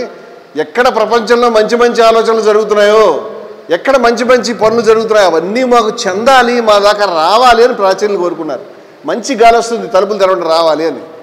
కానీ విపరీతమైన గాలి వచ్చి ఈ కుర్చీలు టేబుల్ ఎగిరిపోతున్నాయి. అప్పుడు ఏం చేస్తాం? తలుపులు ముయ్యండి అంటాం. ఈ గాలి రావాలి కానీ నన్ను ఎత్తిపడేయకూడదు, ఈ గాలి రావాలి కానీ నాకు హానికరం కాకూడదు. అందుచేత మంచి మాటలు మన దాకా రావాలి. కానీ క్రీస్తు వారు ఒక మంచి మాట చెప్పారు, మీకు తెలుసా ఈ మాట? వారు ఏం చెప్పారంటే, నీ వలనే నీ పొరుగువాడిని ప్రేమించు అని. విన్నారండి? నీ పొరుగువాడిని నువ్వు ప్రేమించాలి. పొరుగువాడు క్రైస్తవుడైతే కాదు, పొరుగువాడు ఎవడైనా వాడిని ప్రేమించాలి. కానీ పొరుగువాడిని ప్రేమించడం ఎలా ప్రేమించాలి? నీ కొడుకులాగా, నీ తండ్రిలాగా, లేకపోతే నీకు నచ్చిన వాళ్ళలాగా, మీ కులస్తుడిలాగా కాదు. నిన్ను నువ్వు ఎంత ప్రేమించుకుంటావు, అది అల్టిమేట్. అది నిన్ను ఏ విధంగా ప్రేమించుకుంటావో వాడు ఎవడైనా కానీ వాడిని అంతే నీకులాగా ప్రేమించమన్నాడు. మళ్ళీ ప్రశ్న ఎందుకు వస్తుంటే, ఎందుకు ప్రేమించాలి నేను? ఎందుకు, ఏ కారణం వల్ల ప్రేమించాలి? రంగనాథానంద గారు చాలా గొప్ప మాట ఒకటి రాశారు. రామకృష్ణ మిషన్కి వారు చాలా భారతరత్న తిరస్కరించాడు మహానుభావుడు ఆయన. వారు చాలా గొప్ప మాట రాశాడు. ఈ ప్రశ్నకి సమాధానం బయట దొరకడం లేదు మనకి. ఎందుకంటే నా వల్ల నేను పొరుగువాడిని ఎందుకు ప్రేమించాలని, అది ఉపనిషత్తులు మన ధర్మం చెప్తుంది ఎందుకు ప్రేమించాలి. ఎందుకంటే అది నువ్వే కాబట్టి, తత్వమసి, అది నువ్వే అయి ఉన్నావు, నువ్వు వేరే మనిషివి కాదు. దీన్ని ఏకత్వ భావన అంటాం. ప్రపంచం మొత్తం మీద ఇటువంటి భావనను చెప్పినవాడు ఏ ధర్మంలో వాడు చెప్పలేదు అసలు. ఇప్పుడు అన్ని సమస్యలకి, అన్ని ద్వేషాలకు పరిష్కారం దొరుకుతుంది. ఎందుకు నేను అవతల వాడిని పీడించకూడదు, ఎందుకు నేను నా స్వార్థం చూసుకోకూడదు, ఎందుకు వాడిని నేను తొక్కేయకూడదు, ఎందుకు అసమానత్వాన్ని నేను అనుష్ఠించకూడదు? నాకు లాభం కదా. నేను అసమానత్వాన్ని పాటిస్తే, నేను పై కుర్చీలో కూర్చుని కింద వాడిని కింద కూర్చోబెడితే నాకు ఉపకారం, నేను సౌఖ్యాన్ని పొందుతున్నాను. నేను ఎందుకు దోచుకోకూడదు? అంటే ఎందుకు అంటే, అది నువ్వు వేరే కాదు, నువ్వు అతను ఒకడే కాబట్టి. తత్వమసి, అది నువ్వే అయి ఉన్నావు. ఈశావాస్యమిదం సర్వం, సమస్తము ఈశ్వరమయమే, సర్వం కల్విదం బ్రహ్మ, సమస్తము దైవమే అని పూర్వీకులు చెప్పారు. సర్వం విష్ణుమయం అని వైష్ణవులు దాన్ని చక్కగా చెప్పారు. సమస్తము దైవం అయిన తర్వాత దైవంలో ఒక భాగాన్ని నువ్వు ఎందుకు ద్వేషిస్తావు? దైవాన్ని ఎందుకు ద్వేషిస్తావు? అందువల్ల పొరుగువాడిని ప్రేమించమని యేసుక్రీస్తు చెప్తే ఆన్సర్, ఎక్స్ప్లెనేషన్ మన ధర్మంలో ఉన్నది. ఎందుకంటే అతను దైవమే కాబట్టి, నువ్వే కాబట్టి అని ఆ సాహసం ప్రపంచంలో మన ధర్మం చేసింది. అంచేత సమస్తాన్ని మనలా చూసేటువంటి ఏకత్వ భావన, ఏకత్వం అనుపశ్యత అన్నారు. తతోన విజుగుప్సతే యస్తు సర్వాణి భూతాని ఆత్మన్యేవ భూద్విజానత. ఎవరైతే తన ఆత్మే సమస్తము, తనే సమస్తము, నేను మీరు ఒకటే అని అర్థం చేసుకున్న తర్వాత నన్ను నేను ద్వేషించుకుంటానా? జాగ్రత్తగా చూసుకుంటాను, అలాగే మిమ్మల్ని చూసుకోవాలి. అంచేత తత్ర కోమోహక శోక, మొహం ఎక్కడిది, శోకం ఎక్కడిది అటువంటి వ్యక్తికి? ఏకత్వాన్ని అనుష్ఠిస్తాడు కదా, వినడానికి చాలా ఈజీగా ఉంది, కానీ ఏమైనా మజాక చేయలేము. కానీ నారాయణ గురు గారు ఒక గొప్ప మాట చెప్పాడండి. ఆదర్శాలు అనేవి ధ్రువ నక్షత్రం లాంటివి. ఆదర్శాలు ఎలాంటివండి? ధ్రువ నక్షత్రం లాంటివి. ధ్రువ నక్షత్రం ఒకటి వెలుగుతూ కనిపిస్తుంది. ఇప్పుడు కాలుష్యం అనేది కనిపించట్లేదు. మా చిన్నప్పుడు అయితే శుభ్రంగా అన్ని నక్షత్రాలు కనిపించేవి. స్ఫుటంగా వెలుగుతూ కనిపిస్తుంది ఆకాశంలో ధ్రువ నక్షత్రం. కానీ ధ్రువ నక్షత్రాన్ని చూస్తూ ఈ నావికులు, మీరు తీర ప్రాంతాల వాళ్ళు అయితే కనుక మీకు ఈ విషయం తెలుస్తుంది. పడవల్లో ఉండేటువంటి వాళ్ళు ఇప్పుడు కూడా సెల్ ఫోన్ టవర్లు మధ్యలోకి వెళ్తే ఇబ్బంది అవుతుంది వాళ్ళకి. ఆకాశమే వాళ్ళు గైడ్ చేస్తుంది ఒకప్పటి నుంచి ఇప్పటిదాకా. ఈ ఆకాశంలో ధ్రువ నక్షత్రం చూసుకుని ఇది పలానా దిక్కు, ఈ ప్రకారం చూస్తే ఇది ఈ దిక్కు, ఇది ఈ దిక్కు అని గమనించుకుని పడవలు చెప్తాడు అతను. ధ్రువ నక్షత్రాన్ని చూసుకుని పడవ నడిపేటువంటి వాడు ఎప్పటికైనా ధ్రువ నక్షత్రాన్ని చేరుకుంటాడా? చేరుకోడు. నేను ఎప్పటికీ ఆ ధ్రువ నక్షత్రాన్ని చేరుకొని దాన్ని చూడడం ఎందుకని మానేశాడు అనుకో, అసలు ఎక్కడ పోతాడో వీడికి తెలియదు. నువ్వు ధ్రువ నక్షత్రాన్ని చూడాలి, నువ్వు అక్కడికి చేరుకోపోయినప్పటికీ నువ్వు ధ్రువ నక్షత్రాన్ని చూసి నడిపితే చిట్ట చివరికి నువ్వు చాలా క్షేమమైనటువంటి ఒక తీరాన్ని చేరుకుంటావు. మీ ఇంటికి నువ్వు వెళ్తావు శుభ్రంగా. అందుచేత ఆశయాలు, ఆదర్శాలు అనేటువంటివి ధ్రువ నక్షత్రాలు లాంటివి. వాటిని ఎప్పుడు నిరంతరం చూడాలి మనం. వాటిని చూస్తే మనం అక్కడికి వెళ్ళకపోయినా చిట్ట చివరికి సౌఖ్యమైనటువంటి ప్రదేశంలో మన సమాజానికి హితకరమైనటువంటి మన జీవితాలు, పక్కవాడి జీవితాలు శుభంగా ఉండే విధంగా మనం చేయగలుగుతామని నారాయణ గురు గారు చాలా గొప్పగా చెప్పాడు. అందుకని ఏకత్వాన్ని మనం చేయగలుగుతామా? చేయలేము. నువ్వు నేను ఒకటే అనుకోగలుగుతావా? నువ్వు నేను ఒకటైతే నేను మాట్లాడడం ఎందుకు? నాతో నేను మాట్లాడుకున్నట్టే కదా. కానీ లౌకిక వ్యవహారంలో మనం వేరేగానే ఉంటామనేది ఉద్దేశించి నేను మీకు కమ్యూనికేషన్ అనేది నా నుంచి మీకు రావాలి, మీ నుంచి నాకు రావాలని నేను చెవులు తెరిచిపెట్టుకుని నోరు ఉపయోగించి మాట్లాడుతున్నాను. అంచేత ఇది లౌకిక వ్యవహారంలో. కానీ మీరు నేను ఒకటే. శ్రీ వైష్ణవంలో ఏమున్నదండి? పరదుఃఖ దుఃఖిత్వం అనేటువంటి మాట ఉన్నది. పరదుఃఖ దుఃఖిత్వమే శ్రీ వైష్ణవం. వేరే ఏమున్నది చెప్పండి? పరదుఃఖ దుఃఖిత్వం అంటే పరదుఃఖ దుఃఖిత్వము అనగా పక్కవాడికి కష్టం వస్తే నీ కష్టం వచ్చినట్టే భావించుకోవటము. పొరుగువాడి కష్టాన్ని నీ కష్టంలో భావించుకోవడం. ఇతనే శ్రీ వైష్ణవుడు. నరసింహత గారు 15వ శతాబ్దంలో వైష్ణవ జనతో అనే పాట రాశారు. మీరు ఎప్పుడైనా వినండి ఈ పాటను. గుజరాతీ పాట, మనకు తెలుగు భావం దొరకదు. కానీ పండితులు అడిగితే చెప్తారు మీకు. వైష్ణవ జనతో తేనే కహియజే పీడపరాయే జానేరే అని అద్భుతమైన పాట. అది నాకు గుజరాతీ శబ్దాల్లో పొరపాట్లు జరిగి ఉండొచ్చు. కానీ ఇది గాంధీ గారికి చాలా, వారి జీవితం అంతా కూడా విలువల ప్రకారం పోదాం అనుకున్న మనిషి కాబట్టి ఆయనకి చాలా నచ్చినటువంటి పాట. ఆయన ఎక్కడన్నా మన సుబ్బలక్ష్మి గారి చేత పాడించుకునేవాడు ఆ రోజుల్లో. ఇది శ్రీ వైష్ణవుడు ఏ విధంగా ఉండాలి? పొరుగువాడికి కష్టం వస్తే తన కష్టంగా భావించాలి. యేసుక్రీస్తు ఏం చెప్పాడు? పొరుగువాడిని ప్రేమించాలని. శ్రీ వైష్ణవుడు అదే పని చేస్తాడు. ఎందుకు చేస్తాడో శ్రీ వైష్ణవుడికి తెలుసు. ఎందుకు చేస్తాడో శ్రీ వైష్ణవుడు ఎందుకంటే అతను నేను ఒకటే కాబట్టి, అతనికి నాకు భేదం లేదు కాబట్టి, అతని నేను కూడా బ్రహ్మమే కాబట్టి, అతను కూడా సర్వం కల్విదం బ్రహ్మ కాబట్టి, తత్వమసి కాబట్టి, ఈశావాస్య విధం సర్వం కాబట్టి అతన్ని నేను ప్రేమిస్తాను. అతని యొక్క దుఃఖాన్ని నా దుఃఖంలాగా తీసుకుంటాను. ఈ సర్వ దుఃఖ దుఃఖిత్వం అనేటువంటిది శ్రీ వైష్ణవం యొక్క గీటురై. ఇది ఎక్కడి నుంచి వచ్చింది కాదు.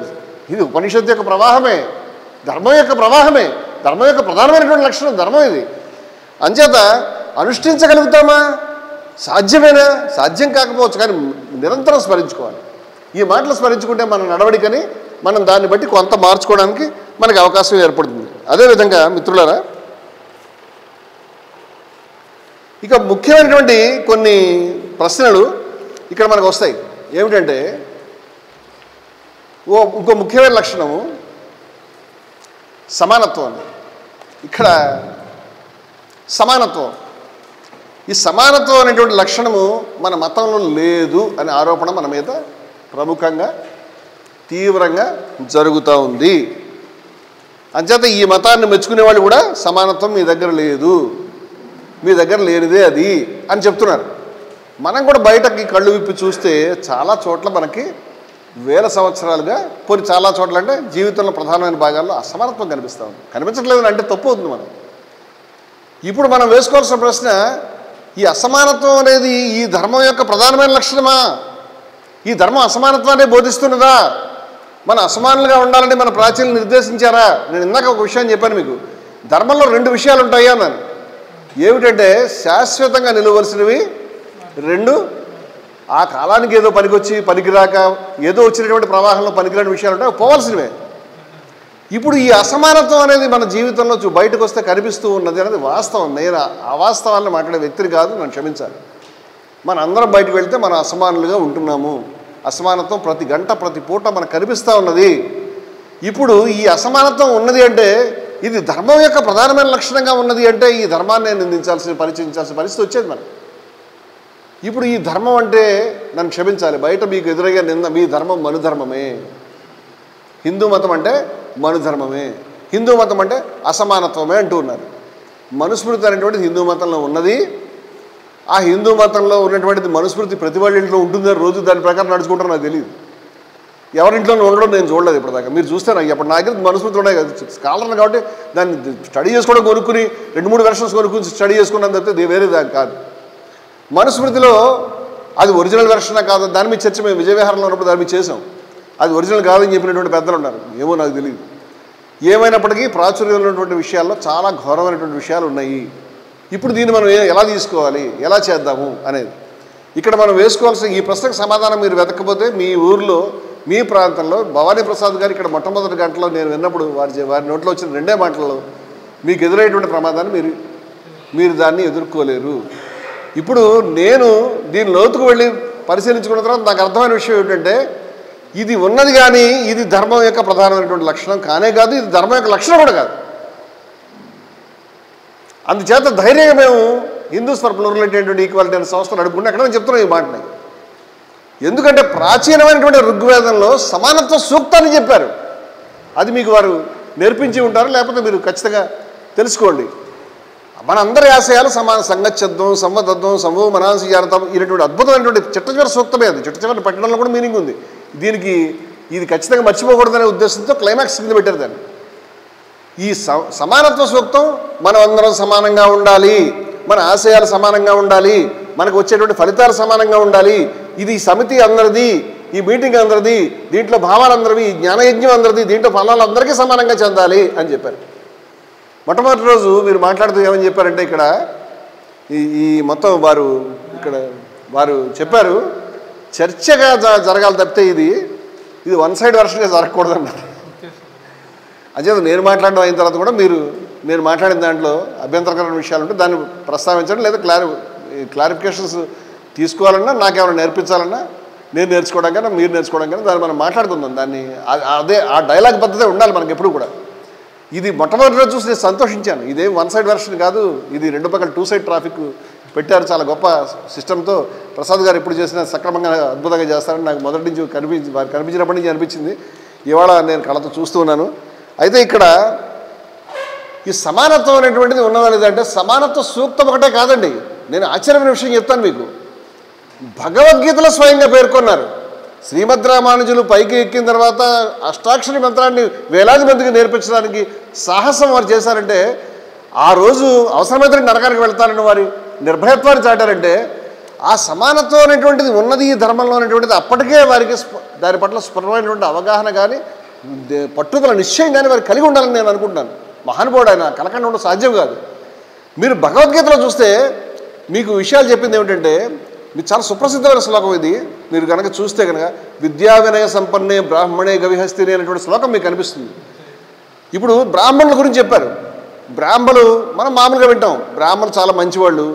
ఈ రకరకాల ఆలోచనలు ఉన్నటువంటి కింది కులస్తులు కూడా కొంచెం శుచి శుభ్రం అలవాటు చేసుకుని కొంచెం పద్ధతిగా ఉంటే వాళ్ళు సమానంగా ఉండొచ్చు. వాళ్ళ దగ్గర దరిద్ర అలవాట్లు ఉన్నాయి కాబట్టి అనేటువంటి మాటలు మా చిన్నప్పుడు నిర్మించేవి. చాలా దురహంకారపూరితమైన మాటలు. అంటే ఎవరి యొక్క సొత్తు కాదు శౌచం అనేటువంటిది. అయితే బ్రాహ్మణులు ఏదైతే విద్యా వినయ సంపన్నులైన బ్రాహ్మణులు, ఏ బ్రాహ్మణులు అండి? వాళ్ళకి విద్య ఉంది. విద్య ఉంటే సరిపోతుంది, అహంకారం ఉంటే ఆ విద్య వేస్ట్ కదా. వినయం కూడా ఉంది, అంటే ఈ మనిషికి జ్ఞానం ఉంది, వినయం కూడా ఉంది. అలాంటి బ్రాహ్మణుడు ఒక ఆయన ఈ చేతిలో వేలు తెరవండి మీరు. ఎవరు? విద్యా వినయ సంపన్నుడైన బ్రాహ్మణుడు గురించి. విద్యా వినయ సంపన్నుడైన బ్రాహ్మణుడు. గవి అంటే ఆవు. ఆవుని హిందువులు ఏమంటారు? గోమాత అంటారు. గోవుని తల్లిగా భావిస్తారు, సర్వదేవతల నిలయంగా భావిస్తారు. హిందూ మతంలో ట్రాన్స్ఫర్మేషన్లో వచ్చినటువంటి కాన్సెప్ట్ ఇది. రకరకాలుగా ఉన్నాయి, అది ఇక్కడ మనం చర్చించుకోవడం అవసరం లేదు కాబట్టి నేను మాట్లాడడం లేదు. ఇవాళ హిందూ సమాజం గోవుని పవిత్రంగా భావిస్తుంది, మంచిదే అది. సో గవి అంటే ఆవు. ఇప్పుడు ఇద్దరు వచ్చారు, ఎవరండి? బ్రాహ్మణుడు కాదు, విద్యా వినయ సంపన్నుడైన బ్రాహ్మణుడు. ఉత్తమ బ్రాహ్మణుడు కాదు ఈయన. ఇది బ్రాహ్మణుడు అంటే మీరు ఏదో పుట్టుకతో వచ్చాడని అనుకోకండి. ఆయనకు విద్యా వినయం విశేషాలు ఉన్నాయి, సర్వసమగ్రంగా ఉన్నాడు ఆయన. ఇంకొకళ్ళు ఎవరు? ఆవు. తర్వాత విద్యా వినయ సంపన్నే బ్రాహ్మణే గవి హస్తిని. ఏనుగు. ఏనుగు అంటే ఇంత లావుగా ఉంటుంది. వీళ్ళిద్దరూ ఇంత చిన్నగా ఉంటే ఇంత పెద్ద జంతువు వచ్చి పెట్టారు ఇప్పుడు. హస్తిని శుని చైవ స్వపాకేచ. శుని అంటే కుక్క. గబుక్కుని ఏదైనా కుక్క ఈ హాల్లోకి వస్తే మనం చెక్ అని తరివేస్తాం, ఇంకా అక్కడ దాకా వెళ్ళి కూడా తరుగుతాం, అంతా ఈసడించుకుంటాం కుక్కని మనం. ఆ కుక్కను తీసుకొచ్చి విద్యావినయ సంపన్నుడైనటువంటి బ్రాహ్మణుడి పక్కన, ఆవు పక్కన, ఏనుగు పక్కన పెట్టాడు. 4 కదండి. 5వ దేవుడు తెలుసా? శుని చైవ స్వపాకేచ. స్వపాక అంటే కుక్క మాంసం తినే చండాలుడు అని. ఈ 5గురిని పండితా సమదర్శిన, మీరు సమానంగా చూడాలని చెప్పారు. ఏమి ధర్మం అండి ఇది? ఈ తన కుక్క మాంసం తినడం మానేసి కొంచెం శాస్త్రం పద్ధతి నేర్చుకోమనండి, అప్పుడు చేద్దాం అని అనలే. పోనీ ఈయన దిగజారాడు కాబట్టి ఆయనతో సమానం కూడా అనలే.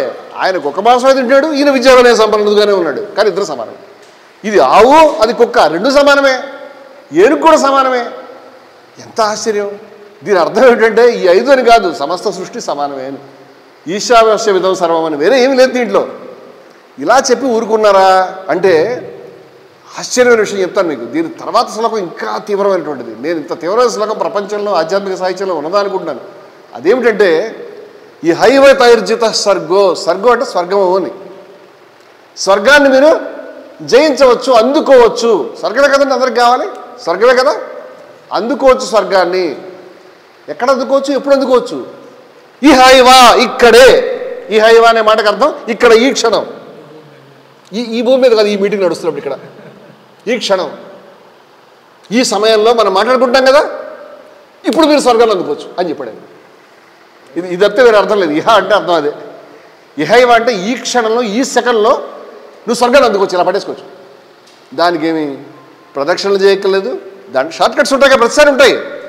ప్రతిసారి ప్రతి దాంట్లో షార్ట్ కట్ చూపిస్తారు మీకు. వినాయకుడు ఏం చేశాడు? ఆయన మొత్తం భూమి అంతా తిరుగుతుంటే సరే అని నేను నా వల్ల కాదురా నాయన అనుకుని వాళ్ళ అమ్మ నాన్న చుట్టూ తిరిగి షార్ట్ కట్లో మొత్తానికి విన్నర్ అయిపోయాడు. అవునా కదా? కథ మీకు తెలుసు కదా. అదేవిధంగా మీరు విన్నర్ కావచ్చు, ఈ క్షణాన్ని స్వర్గాన్ని గెలుచుకోవచ్చు. ఎలా గెలుచుకోవచ్చు? ఈ హైవతైర్జిత స్వర్గో, ఇక్కడ స్వర్గాన్ని గెలుచుకోవచ్చు.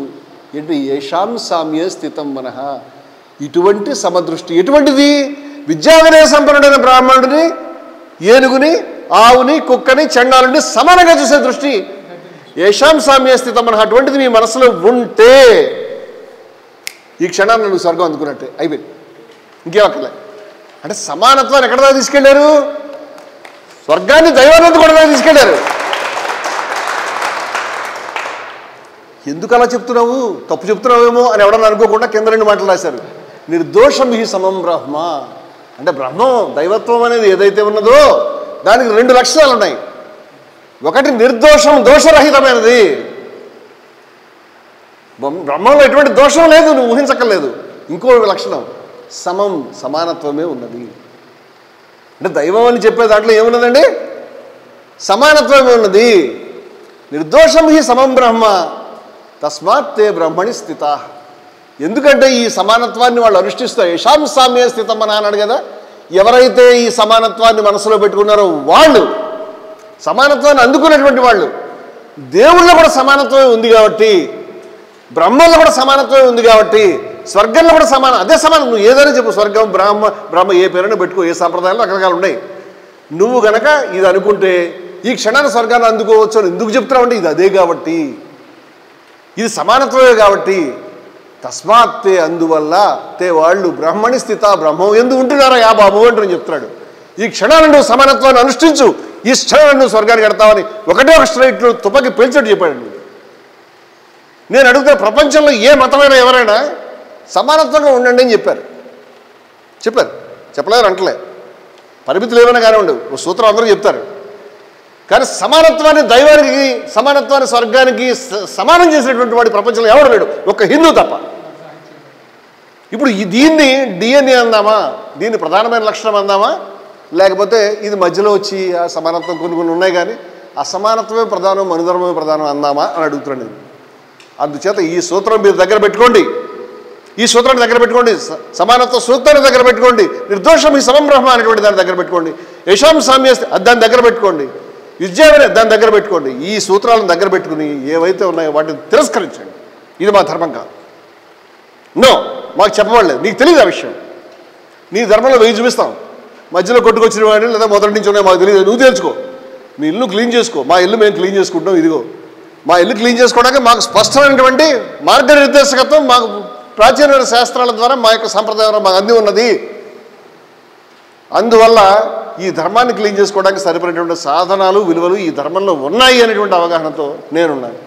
అంచేత సమానత్వం మన ధర్మం యొక్క ప్రధానమైన లక్షణం. అంచేత ఒక ధర్మ ప్రతినిధిగా, ఒక అర్చకునిగా, ఈ జెండాను తీసుకెళ్తున్న వ్యక్తిగా, అది కూడా సమతామూర్తి భగవద్రామానుజుల యొక్క ధ్వజాన్ని ధరించినటువంటి వ్యక్తిగా మీరు ఈ నామాన్ని ధరించినంతకాలం సమానత్వాన్ని ధరించాలి, సమానత్వాన్ని చెప్పాలి, సమానత్వాన్ని అనుష్ఠించాలి, సమానత్వాన్ని శ్వాసించాలి, సమానత్వాన్ని జీవించాలి. మీ పెద్దవాడు కానీ చిన్నవాడు కానీ, మీకంటే పెద్దవాడు పండితుడు ఎవడన్నా కానీ మీ ముందు అసమానత్వాన్ని చెప్తే నిర్భయంగా వెంటనే ఖండించండి అని నేను కోరుతున్నాను మిమ్మల్ని. మన ధర్మం మనకు అనుమతించింది ఆ విషయాన్ని, దాన్ని ఖండించండి. ఈ తుక్కు, ఈ దుర్మార్గం, ఈ కాలుష్యం మన ధర్మాన్ని సర్వనాశనం చేస్తుంది. ఎక్కడ దాకా తీసుకెళ్ళాలి అక్కడ దాకా తీసుకెళ్ళింది, తలెత్తుకునే పరిస్థితి తీసుకొచ్చింది. ఇవాళ ధర్మం అంటే నవ్వుల పాలు చేసింది మనం తీసుకెళ్ళి. అది ఎంత పెద్దదైనా కావచ్చు, అది ఎన్ని కోట్ల మంది అనుష్ఠించినటువంటి పరమ దుర్మార్గమైనటువంటి సంప్రదాయం కావచ్చు, ఎన్ని సంవత్సరాల నుంచి నడవచ్చు, కానీ దానికి ధర్మంలో అప్రూవల్ లేదు. ఆ ధర్మం యొక్క ప్రధానమైన లక్షణం కాదు. ఇవాళ మనం మాట్లాడుతున్న విషయం చిన్నదే కావచ్చు, ఆచార్యులే స్వయంగా వచ్చి ఏమయ్యా రామానుజ ఎందుకు ఈ పని చేశావు అని ఆచార్యులే చెప్పారు. ఆచార్యులు పెద్ద, శిష్యుడు పెద్ద. ఆ శిష్యుడు స్వయంగా ఆచార్యుల వారి దగ్గర విద్య నేర్చుకుందామని వచ్చాడు, కానీ ఆచార్యులు ధిక్కరించారు. ఏమనంటే ఆ ధిక్కారం కూడా బాహాటమైంది, తిట్టేది. ఆయన నిందలేదు, నిందించిన మనిషి కాదు ఆయన. ఆ నరకం నేను అనుభవిస్తాను, మీరు వరి కావద్దని చెప్పాడు ఆయన. ఎందుకంటే ఈ ధర్మం యొక్క విలువ పట్ల వారికి ఉన్నటువంటి ఒక పట్టుదల వల్ల అది సాధ్యమైందని నేను భావిస్తూ ఉన్నాను. ఇటువంటి విషయాలను మనం బోధించి శోధించి తెలుసుకుంటూ ప్రచారం చేస్తూ ఉంటే మన ధర్మాన్ని కాపాడుకోగలుగుతామని చెప్తే, లేకుంటే ఉంటే ఉంటుందండి, మీ దాంట్లో లేవండి, మా దాంట్లో కూడా ఉన్నాయండి, ఇలాంటి వాదనలు నేను వింటున్నాను. దయవుంచి మనం పోటీ పడదాం, కానీ చెడ్డ లక్షణాలను పోటీ పడద్దు, దుర్మార్గంలో పోటీ పడద్దు, మురికిలో పోటీ పడద్దు. నీ దగ్గర ఉంటే నేను కూడా కొంత మురికి రాసుకుంటాను, అవసరం లేదు. నువ్వు ఎట్టనో చావు, నువ్వు ఏ రకంగా ఉండు, మంచిగా ఉండాలని కోరుకుంటాను నేను. అది కాదు, దీన్ని మంచిగా ఉంచుకోవడానికి పక్కవాడితో పోలికొద్దు. మీ ఇల్లు బాగాలేదు కాబట్టి మా ఇల్లు అవసరం లేదు, మీ ఇంట్లో పలానా దుర్మార్గం ఉంది కదా ఉంటే చెప్పుకుందాం, అన్ని వేరే విషయాలు మనకు అసలు అవసరం లేదు. శ్రీ వైష్ణవులకు పద్ధతి అది కానే కాదు. ఇవాళ మనం మన ఇంటిని శుభ్రం చేసుకోవడానికి సరిపడినటువంటి సాధనాలు, సరిపడిన విలువలు మన దగ్గర ఉన్నాయన్న విషయాన్ని మనం స్పష్టంగా అర్థం చేసుకోవాలని నేను కోరుకుంటున్నాను. అదేవిధంగా మిత్రులారా, ఇట్లా మనకి దీన్ని అనేక మంది పెద్దలు, ఉదాహరణకు అన్నమాచార్య పుస్తకాలు తీసుకొచ్చామండి. పండితులంతా శోధించి చేసింది అందరికీ శ్రీహరి అంతరాత్మ అనే పుస్తకాన్ని మీరు అందరికి ఇద్దామని, మీరు తర్వాత అందించండి. ఆయన మీరు చూడండి, కందువకు శ్రీ హీనాధికములెందు లేవు, అందరికీ శ్రీహరే అంతరాత్మ, అందరికీ కూడా దేవుడే అని చెప్పినటువంటి చాటినటువంటి మహానుభావుడు. ఎందుకంటే ఇలాంటి వాళ్ళు మనకి ప్రతి నిత్యం ఉన్నారండి మన ధర్మంలో. దానికి చెప్పడానికి సెషన్స్ రోజులు సరిపోవు. ఎంతమంది ఎన్ని త్యాగాలు చేశారు, ఎన్ని బాధలు పడ్డారు భక్తి సాంప్రదాయంలో. వాళ్ళు అర్చిస్తే ఆ గుడి మొత్తం ఇటు తిరిగిపోయింది. వాళ్ళని బయటికి గెంటేస్తే వాడు ఆయన గుడి వెనకాల వెళ్ళి నామదేవుడు వారు ప్రార్థన చేస్తే ఆ గుడి మొత్తం తిరిగిపోయింది. నందనారు బయటికి గెంటేస్తే ఆ నంది వంగిపోయి దూరం నుంచి ఆయనకి ఆ విధంగా ఇప్పటికి కూడా వంగిపోయిన నంది కనిపిస్తుందని చెప్తారు. అట్లా ఎన్నో కథలు ఉంటాయి మనకి. ఆళ్వార్ల కథ ఎంత గొప్ప, తిరుపతి ఆళ్వార్ల కథ ఎంత గొప్పది, వారిని భుజం మీద మోసుకెళ్ళడం, ఇవన్నీ కూడా మనం వినే కొద్దీ చదివే కొద్దీ కూడా పరవశంలో ఉండేటువంటివి. ఎక్కడైనా నిందించదగినటువంటి లక్షణాలు, అసమానత్వాన్ని మనకు చెప్తున్నారా? ఎక్కడైనా దుర్మార్గాన్ని చెప్తున్నారా? ఎక్కడైనా అసమానత్వం చెప్తున్నారా? ఎక్కడైనా తప్పుందని చెప్తున్నారంటే లేదండి. వీళ్ళంతా కూడా మంచిని గురించి ఇన్ని కష్టాలు, ఇన్ని ఇక్కట్లు, ఇన్ని బాధలు ఎందుకు పడ్డారంటే ధైర్యంతో సమస్త ప్రపంచాన్ని ఢీకొనడమే, ధర్మాన్ని చేకూరింది ఢీకొనడమే. వాళ్ళు బ్రహ్మాన్ని చేరుకున్నారు. అటువంటి మహాత్ముల యొక్క బాటలో మనం వెళ్ళాలటువంటి మహాత్ముల యొక్క జీవితాలని మనం ఆదర్శంగా తీసుకోవాలని నేను కోరుతూ ఉన్నాను. నిర్మోహత్వం అనేది అత్యంత ప్రధానమైనటువంటి నిర్మోహత్వం అని అంటాము. అది ఇందాక చెప్పినట్టు అది ధ్రువ నక్షత్రం. కానీ నిర్మోహత్వం లేనిదే హిందూ మతం లేదు, హిందూ ధర్మం లేదు. నిర్మోహత్వం వారు ఆదిశంకర్లు సత్సంగత్వే నిస్సంగత్వే నిర్మోహత్వం. ఆ నిర్మోహత్వం లేకుండా ముందుకు వెళ్ళాం మనం. నిర్మోహత్వం నిశ్చలతత్వం జీవన్ముక్తి. అది జీవన్ముక్తికి ఒక దాని రూట్ మ్యాప్ వేశారు ఆయన. మనకి మోహాలు, భ్రాంతులు, వేరే విషయాల పట్ల వ్యామోహం ఇది ఒక్కళ్ళు కాదండి. భారతదేశం ఈ ధర్మాన్ని అనేక గొంతులతో, అనేక ముఖాలతో మాట్లాడింది. మీరు చూడండి, బౌద్ధం మీకు తెలుసా అండి? బౌద్ధం, మీ పేరు బుద్ధుడు అని చెప్తున్నారు కదా. బౌద్ధంలో ప్రధానమైన విషయాలు 4 అండి. సరే, విగ్రహాలను, దండాలు వాటికి ఏదో వదిలిపెడదాం, మనం పక్కన పెడదాం, మంచిదే. 4 విషయాలు. దుఃఖం ఉన్నది, మన అనుభవంలో ఉంది ఆ విషయం. దాన్ని ఆర్య సత్యాలు అంటారు వాళ్ళు. దుఃఖం ఉన్నది, దుఃఖానికి కారణం ఉన్నది, అదేమిటంటే తృష్ణ. ఈ దుఃఖ నివారణ మార్గం ఉన్నది, అదేమిటంటే ఆర్యాష్టాంగ మార్గం. ఇంతే విషయం.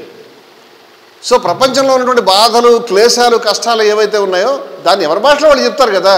భవసాగరము అన్నారు, దాన్ని నన్ను ఉద్ధరించు బాబు అని చెప్పి దేవుడికి గజేంద్రుడి రూపంలోనో లేకపోతే మరొకటి రూపంలోనో ప్రతినిత్యం లక్ష్మీ నృసింహ మమదేహి కరావలంబం అని రాశారు వారు. ఇట్లా ప్రతిక్షణం నన్ను చెయ్యి ఈ దుఃఖం నుంచి బయటపడేవా, ఎలా పడేసుకుంటావు నిన్ను నువ్వు ఈ దుఃఖం నుంచి అంటే తృష్ణను వదులుచుకోవడం అని బుద్ధుడు చెప్పాడు. బుద్ధుడు చెప్పిన ఆర్య సత్యాలు ప్రపంచానికి గొప్ప కాంతి, మనం అంగీకరిస్తున్న విషయాన్ని. కానీ ఈ విషయాలు హిందూ ధర్మంలో కూడా ఇదే విషయాన్ని ఇలాగే చెప్పారు. అయితే భాషలు వేరంతే. తేన త్యక్తేన భుంజీదా మాగృత ఈశావాస్యమిదం సర్వం అని చెప్పి ఊరుకోలేదండి. మీకు ఈశావాస్య ఉపనిషత్తు గురించి మీరు వింటే కనుక అవన్నీ కలిపి ఒక 18, 19 చాలా చిన్నది, ఓ చిన్న A4 సైజు పేపర్ మీద రాసేసుకోవచ్చు దాన్ని, అంత చిన్నది. కానీ ఏం చెప్పారంటే ప్రపంచంలో అన్ని పుస్తకాలు పోయినా, అన్ని గ్రంథాలయాలు నాశనం అయిపోయినాయి, ఒక్క 18 శ్లోకాలు కాపాడతాయని చెప్పారు. అబ్బా అంత ఆశ్చర్యమా? దాంట్లో కేవలం ఈ కాసిన్ని శ్లోకాల్లో మొత్తం ప్రపంచ విజ్ఞానం అంతా ఉందా అంటే మీరు దాంట్లో వేలు పెట్టి చూస్తే మీకు కనిపిస్తుంది. సరే ఇంకొందరు ముందుకెళ్ళి ఏం చెప్పారంటే 18 అక్కర్లేదండి, ఒక్క శ్లోకం చాలు మీకు. ఈ ఒక్క శ్లోకం మీకు గుర్తుంటే ప్రపంచంలో ఏం గుర్తుండకపోయినా పర్వాలేదని చెప్పారు. ఒక్క శ్లోకంలో ప్రపంచంలో విజ్ఞానం అంతా కూడా మొత్తం తత్వం అంతా కూడా మొత్తం సమస్తం మనం తెలుసుకోవాల్సిన విషయాల్ని, ఆచరించిన విషయాల్ని మీరు చెప్పగలుగుతారా అంటే ఈశావాస్యమిదం సర్వం యత్ కించిత్ జగత్యాం జగత్తేన త్యక్తేన భుంజీదా మాగృత కస్య స్విద్ధనం అనేటువంటి 4 అక్షరాల్లో సమస్తం ఉందని చెప్పారు. మీరు మళ్ళీ దాంట్లో వెళ్ళి చూస్తే సమస్తము ఈశ్వరమయమే. నేను ఇందాక చెప్పాను ఎందుకు ఆయన్ని మనం ప్రేమించాలంటే ఆయన మనం ఈశ్వరమయమే కాబట్టి. మళ్ళీ జగత్యాం జగత్ ప్రవహించేటువంటిది, జగత్ అంటే మారిపోయేది ప్రతినిత్యం. ఈ జగత్ అంతా కూడా మారుతున్నప్పటికీ ఇది ఈశ్వరమయమే. మూడోది ఏమిటి? తేన త్యక్తేన, ఇంత విజ్ఞానం తెలుసుకుని నేను ఏం చేయాలి, దాన్ని బట్టి ఎట్లా జీవించాలి? తేన త్యక్తేన, ఈ ఒక్క చిన్న తాళం చెవి మనకి జీవితానికి ఆదర్శాన్ని అట్లా చూపిస్తుంది. దీని పట్ల పరిత్యాగ భావంతో మసలుకో, నిన్ను నువ్వు పోషించుకో. తేన త్యక్తేన భుంజీదా, దీని పట్ల పరిత్యాగ భావంతో నడుచుకో. ఈ పరిత్యాగ భావం నుంచే సమస్త మతాలు పుట్టినాయి మనకి. ఈ పరిత్యాగ భావం నుంచే నీకు శ్రీ వైష్ణవంలో మనం అనుసరించేటువంటి అన్ని ఆదర్శాలు మనకి ఈ తేన నుంచి వచ్చినవే. అంచేత పరిత్యాగ భావనతో నడుచుకోవాలి మనం. హిందూ మతంలో ఇది ఉపనిషత్తు పరిత్యాగ భావంతో నడుచుకో అని చెప్పింది. బుద్ధుడు తృష్ణను వదిలేయని చెప్పాడు. ఒకటే విషయం, గీత ఏం చెప్పింది? కర్మ ఎందుకు తప్పితే కర్మ ఫలితాన్ని వదిలిపెట్టవయా, నీకు అధికారం లేదు, కర్మణ్యేవ అధికారస్తు మా ఫలేషు కదాచన అని చెప్పాడు.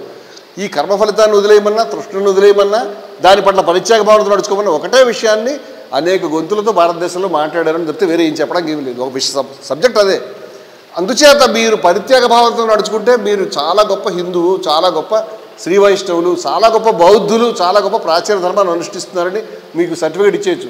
దీని నుంచి ఏమాత్రం డిబేట్ అయినా మిగతా అన్ని లక్షణాలు పడించినా మీకు రాదు. కించిత్ పరిత్యాగ భావన, కించిత్ వైరాగ్యం మనకు అవసరమే. నేను ఇందాక చెప్పినట్టు ధ్రువ నక్షత్రమే సమస్త పరిత్యాగం మనకు వస్తుందంటే రాలేకపోవచ్చేమో, కానీ పరిత్యాగం అవసరమైన విషయాన్ని మనం ప్రతినిత్యం గుర్తుపెట్టుకుని నడుచుకోవాలి. దీని నుంచి క్షమ అనేటువంటిది వస్తుంది. జైనులు ప్రతినిత్యం ఎర్లీ మార్నింగ్ చేసే ప్రార్థనలో సమస్తాన్ని క్షమిస్తున్నాను, అన్ని ప్రాణులను క్షమిస్తున్నాను, అన్ని ప్రాణులను క్షమించుగాక అంటారు. మనకు కూడా ఈ క్షమ అనేటువంటి గుణం మనకు కావాలి. అంచేత మనం ఎవరి మీద పగలబెట్టి కూర్చోకూడదు. జీవితం ముందుకు వెళ్ళిపోతూ ఉండాలి. దేన్నైనా క్షమించగలగాలి, దేన్నైనా క్షమాపణ అర్థించగలగాలి. మనం ఏదైనా జరిగితే క్షమించండి, మన్నించండి అనేటువంటి మాట మనం చెప్పాలి. ఎవరి మీద కూడా మనం పగబెట్టి కూర్చుంటే మొట్టమొదటి నష్టపోయేది మనమే. పగ, కోపం అనేటువంటిది యాసిడ్ లాంటిదని గాంధీ గారు చెప్పారు. యాసిడ్ అనేటువంటిది ఒక గ్లాసులో పోసామనుకోండి, ఎవడ మొహమైనా పోసి వాడు మొత్తం మొహం పాడైపోతుంది. గ్లాసులో పెడితే గ్లాసు పాడైపోతుంది, గ్లాసుని తినేస్తుంది. ఈ కోపం అనేది మన లోపల ఉంటే మన తినేస్తుంది, అది బయట పడేస్తే వాడిని తినేస్తుంది. కోపం లేకుండానే ఉండాలి. మీకు కోపం లేకుండా ఉండాలంటే కోపానికి మూల కారణం ఎందుకు వస్తుందంటే తృష్ణ వల్ల వస్తుంది. ఇవన్నీ కూడా భగవద్గీతలో చాలా స్పష్టంగా శ్లోకం తర్వాత శ్లోకం ఇంద్రియాలు దేన్ని కోరుకుంటాయి, లేకపోతే కఠోపనిషత్తులో ఇంద్రియాలు రథాలు లాంటివి, గుర్రాలు లాంటివి, శరీరం రథం లాంటిది.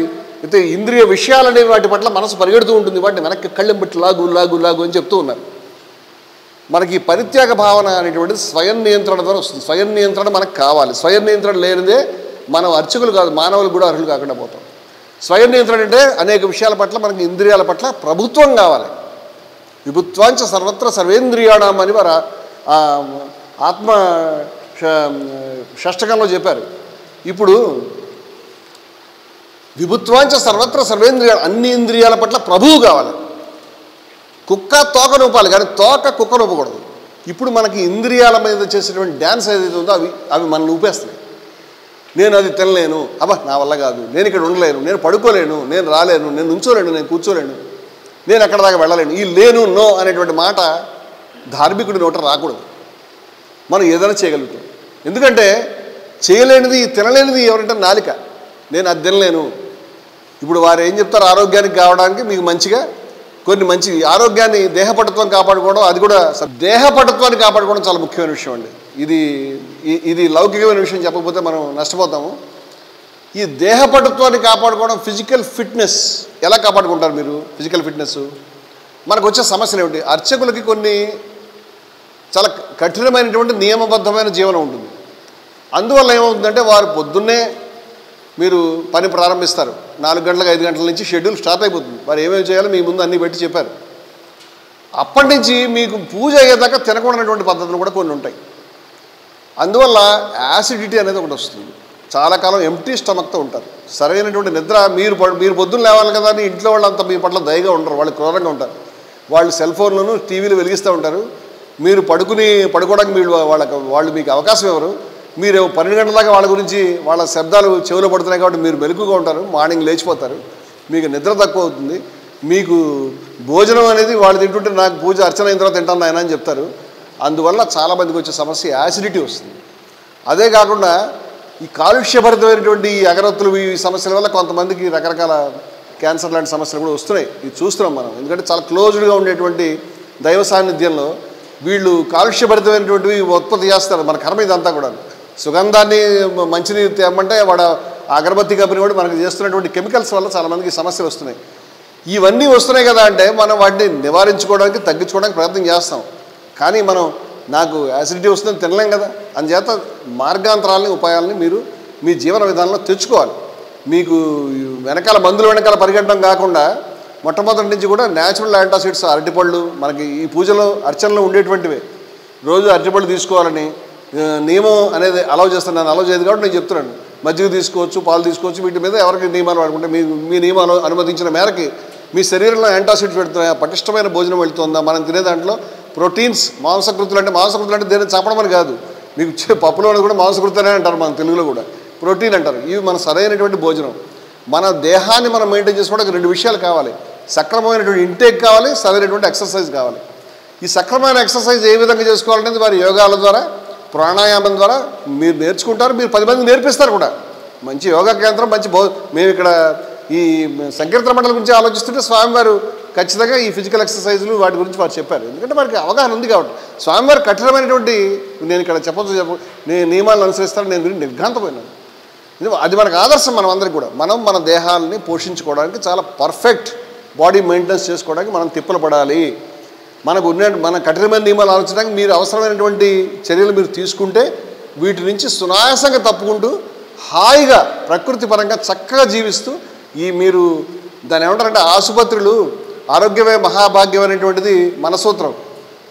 మీ అనారోగ్యమే మా మహాభాగ్యం అనేది ఆసుపత్రి సూత్రం. మీరు ఆసుపత్రి లోపలికి వెళ్ళినప్పుడు మీరు బోర్డు అక్కడ ఊహించుకోండి, అక్కడ రాసిపెట్టి ఉంచుతారు, వాళ్ళ వెనకాల రిసెప్షన్లో ఉంటుంది, మీ అనారోగ్యము మా మహాభాగ్యం.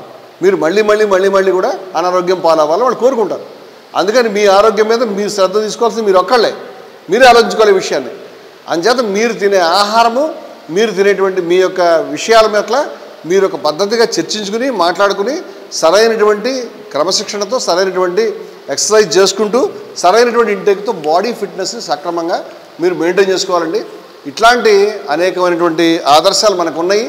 ఈ ఆదర్శాలని మీరు అనుసరిస్తూ ద్వేషాన్ని విడిచిపెట్టి మన ధర్మం ఎన్ని గొప్ప విలువల్ని చెప్పిందో ఏనాటి నుంచో ఈ ధర్మాలకి ప్రతినిధులుగా, సజీవమైన ప్రతినిధులుగా, ఎక్కడ కనిపించదు కదా మనకి, వీరిని చూడంగానే మిమ్మల్ని చూడంగానే ఓహో ఈ ధర్మాన్ని ఇలా నేర్పింది కాబట్టి, ఈ విలువలు వారికి నేర్పింది కాబట్టి నాకు వారి నుంచి నాకు అది స్పష్టంగా కనిపిస్తున్నాయి కాబట్టి అవి నన్ను ప్రభావితం చేయాలి, నా మనసుని మార్చాలి. అవన్నీ కూడా మీరు వెళ్ళేటువంటి ప్రాంతాల్లో తమసోమ జ్యోతిర్గమయ అన్నట్టుగా చీకట్లలో నుంచి వెలుతురు వైపు వెళ్ళే విధంగా ఆ వెలుగుల్ని చిమ్మాల్సినటువంటి వ్యక్తులు మీరే కాబట్టి ఈ యొక్క విలువల్ని మన జీవితంలో ఆదర్శమైనటువంటి జీవనాన్ని అనుష్ఠించడం ద్వారా మన ధర్మం ఏదైతే ప్రాచీనమైన ధర్మం ఉన్నదో దీని యొక్క గొప్ప విలువల్ని అన్ని చోట్లకి మీరు తీసుకెళ్లాలని, అందరికి కూడా మంచి ఆదర్శంగా నిలవాలని, ఈ ధర్మానికి ఎదురవుతున్నటువంటి లోపల బయట ఉన్నటువంటి ముప్పులు 2 చోట్ల నుంచి ఉన్నాయి. లోపల ఉంది, బయట ఉంది సమస్య. బయట ముప్పుని లోపల ముప్పుని కూడా ఎదుర్కోవడానికి మీ పాత్ర మీరు తగిన విధంగా తగిన పద్ధతిలో ఆదర్శమైన పద్ధతిలో నెరవేర్చాలని నేను కోరుకుంటూ మీ సమయాన్ని ఎక్కువ తీసుకున్నందుకు మన్నించమని కోరుతూ సెలవు తీసుకుంటున్నాను. జై శ్రీమన్నారాయణ.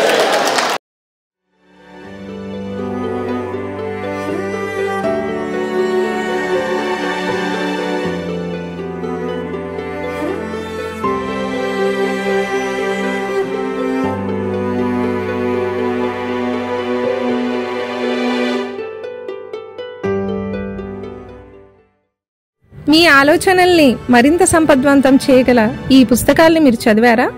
ప్రతులకు జై భారత పబ్లికేషన్స్ 9848030089.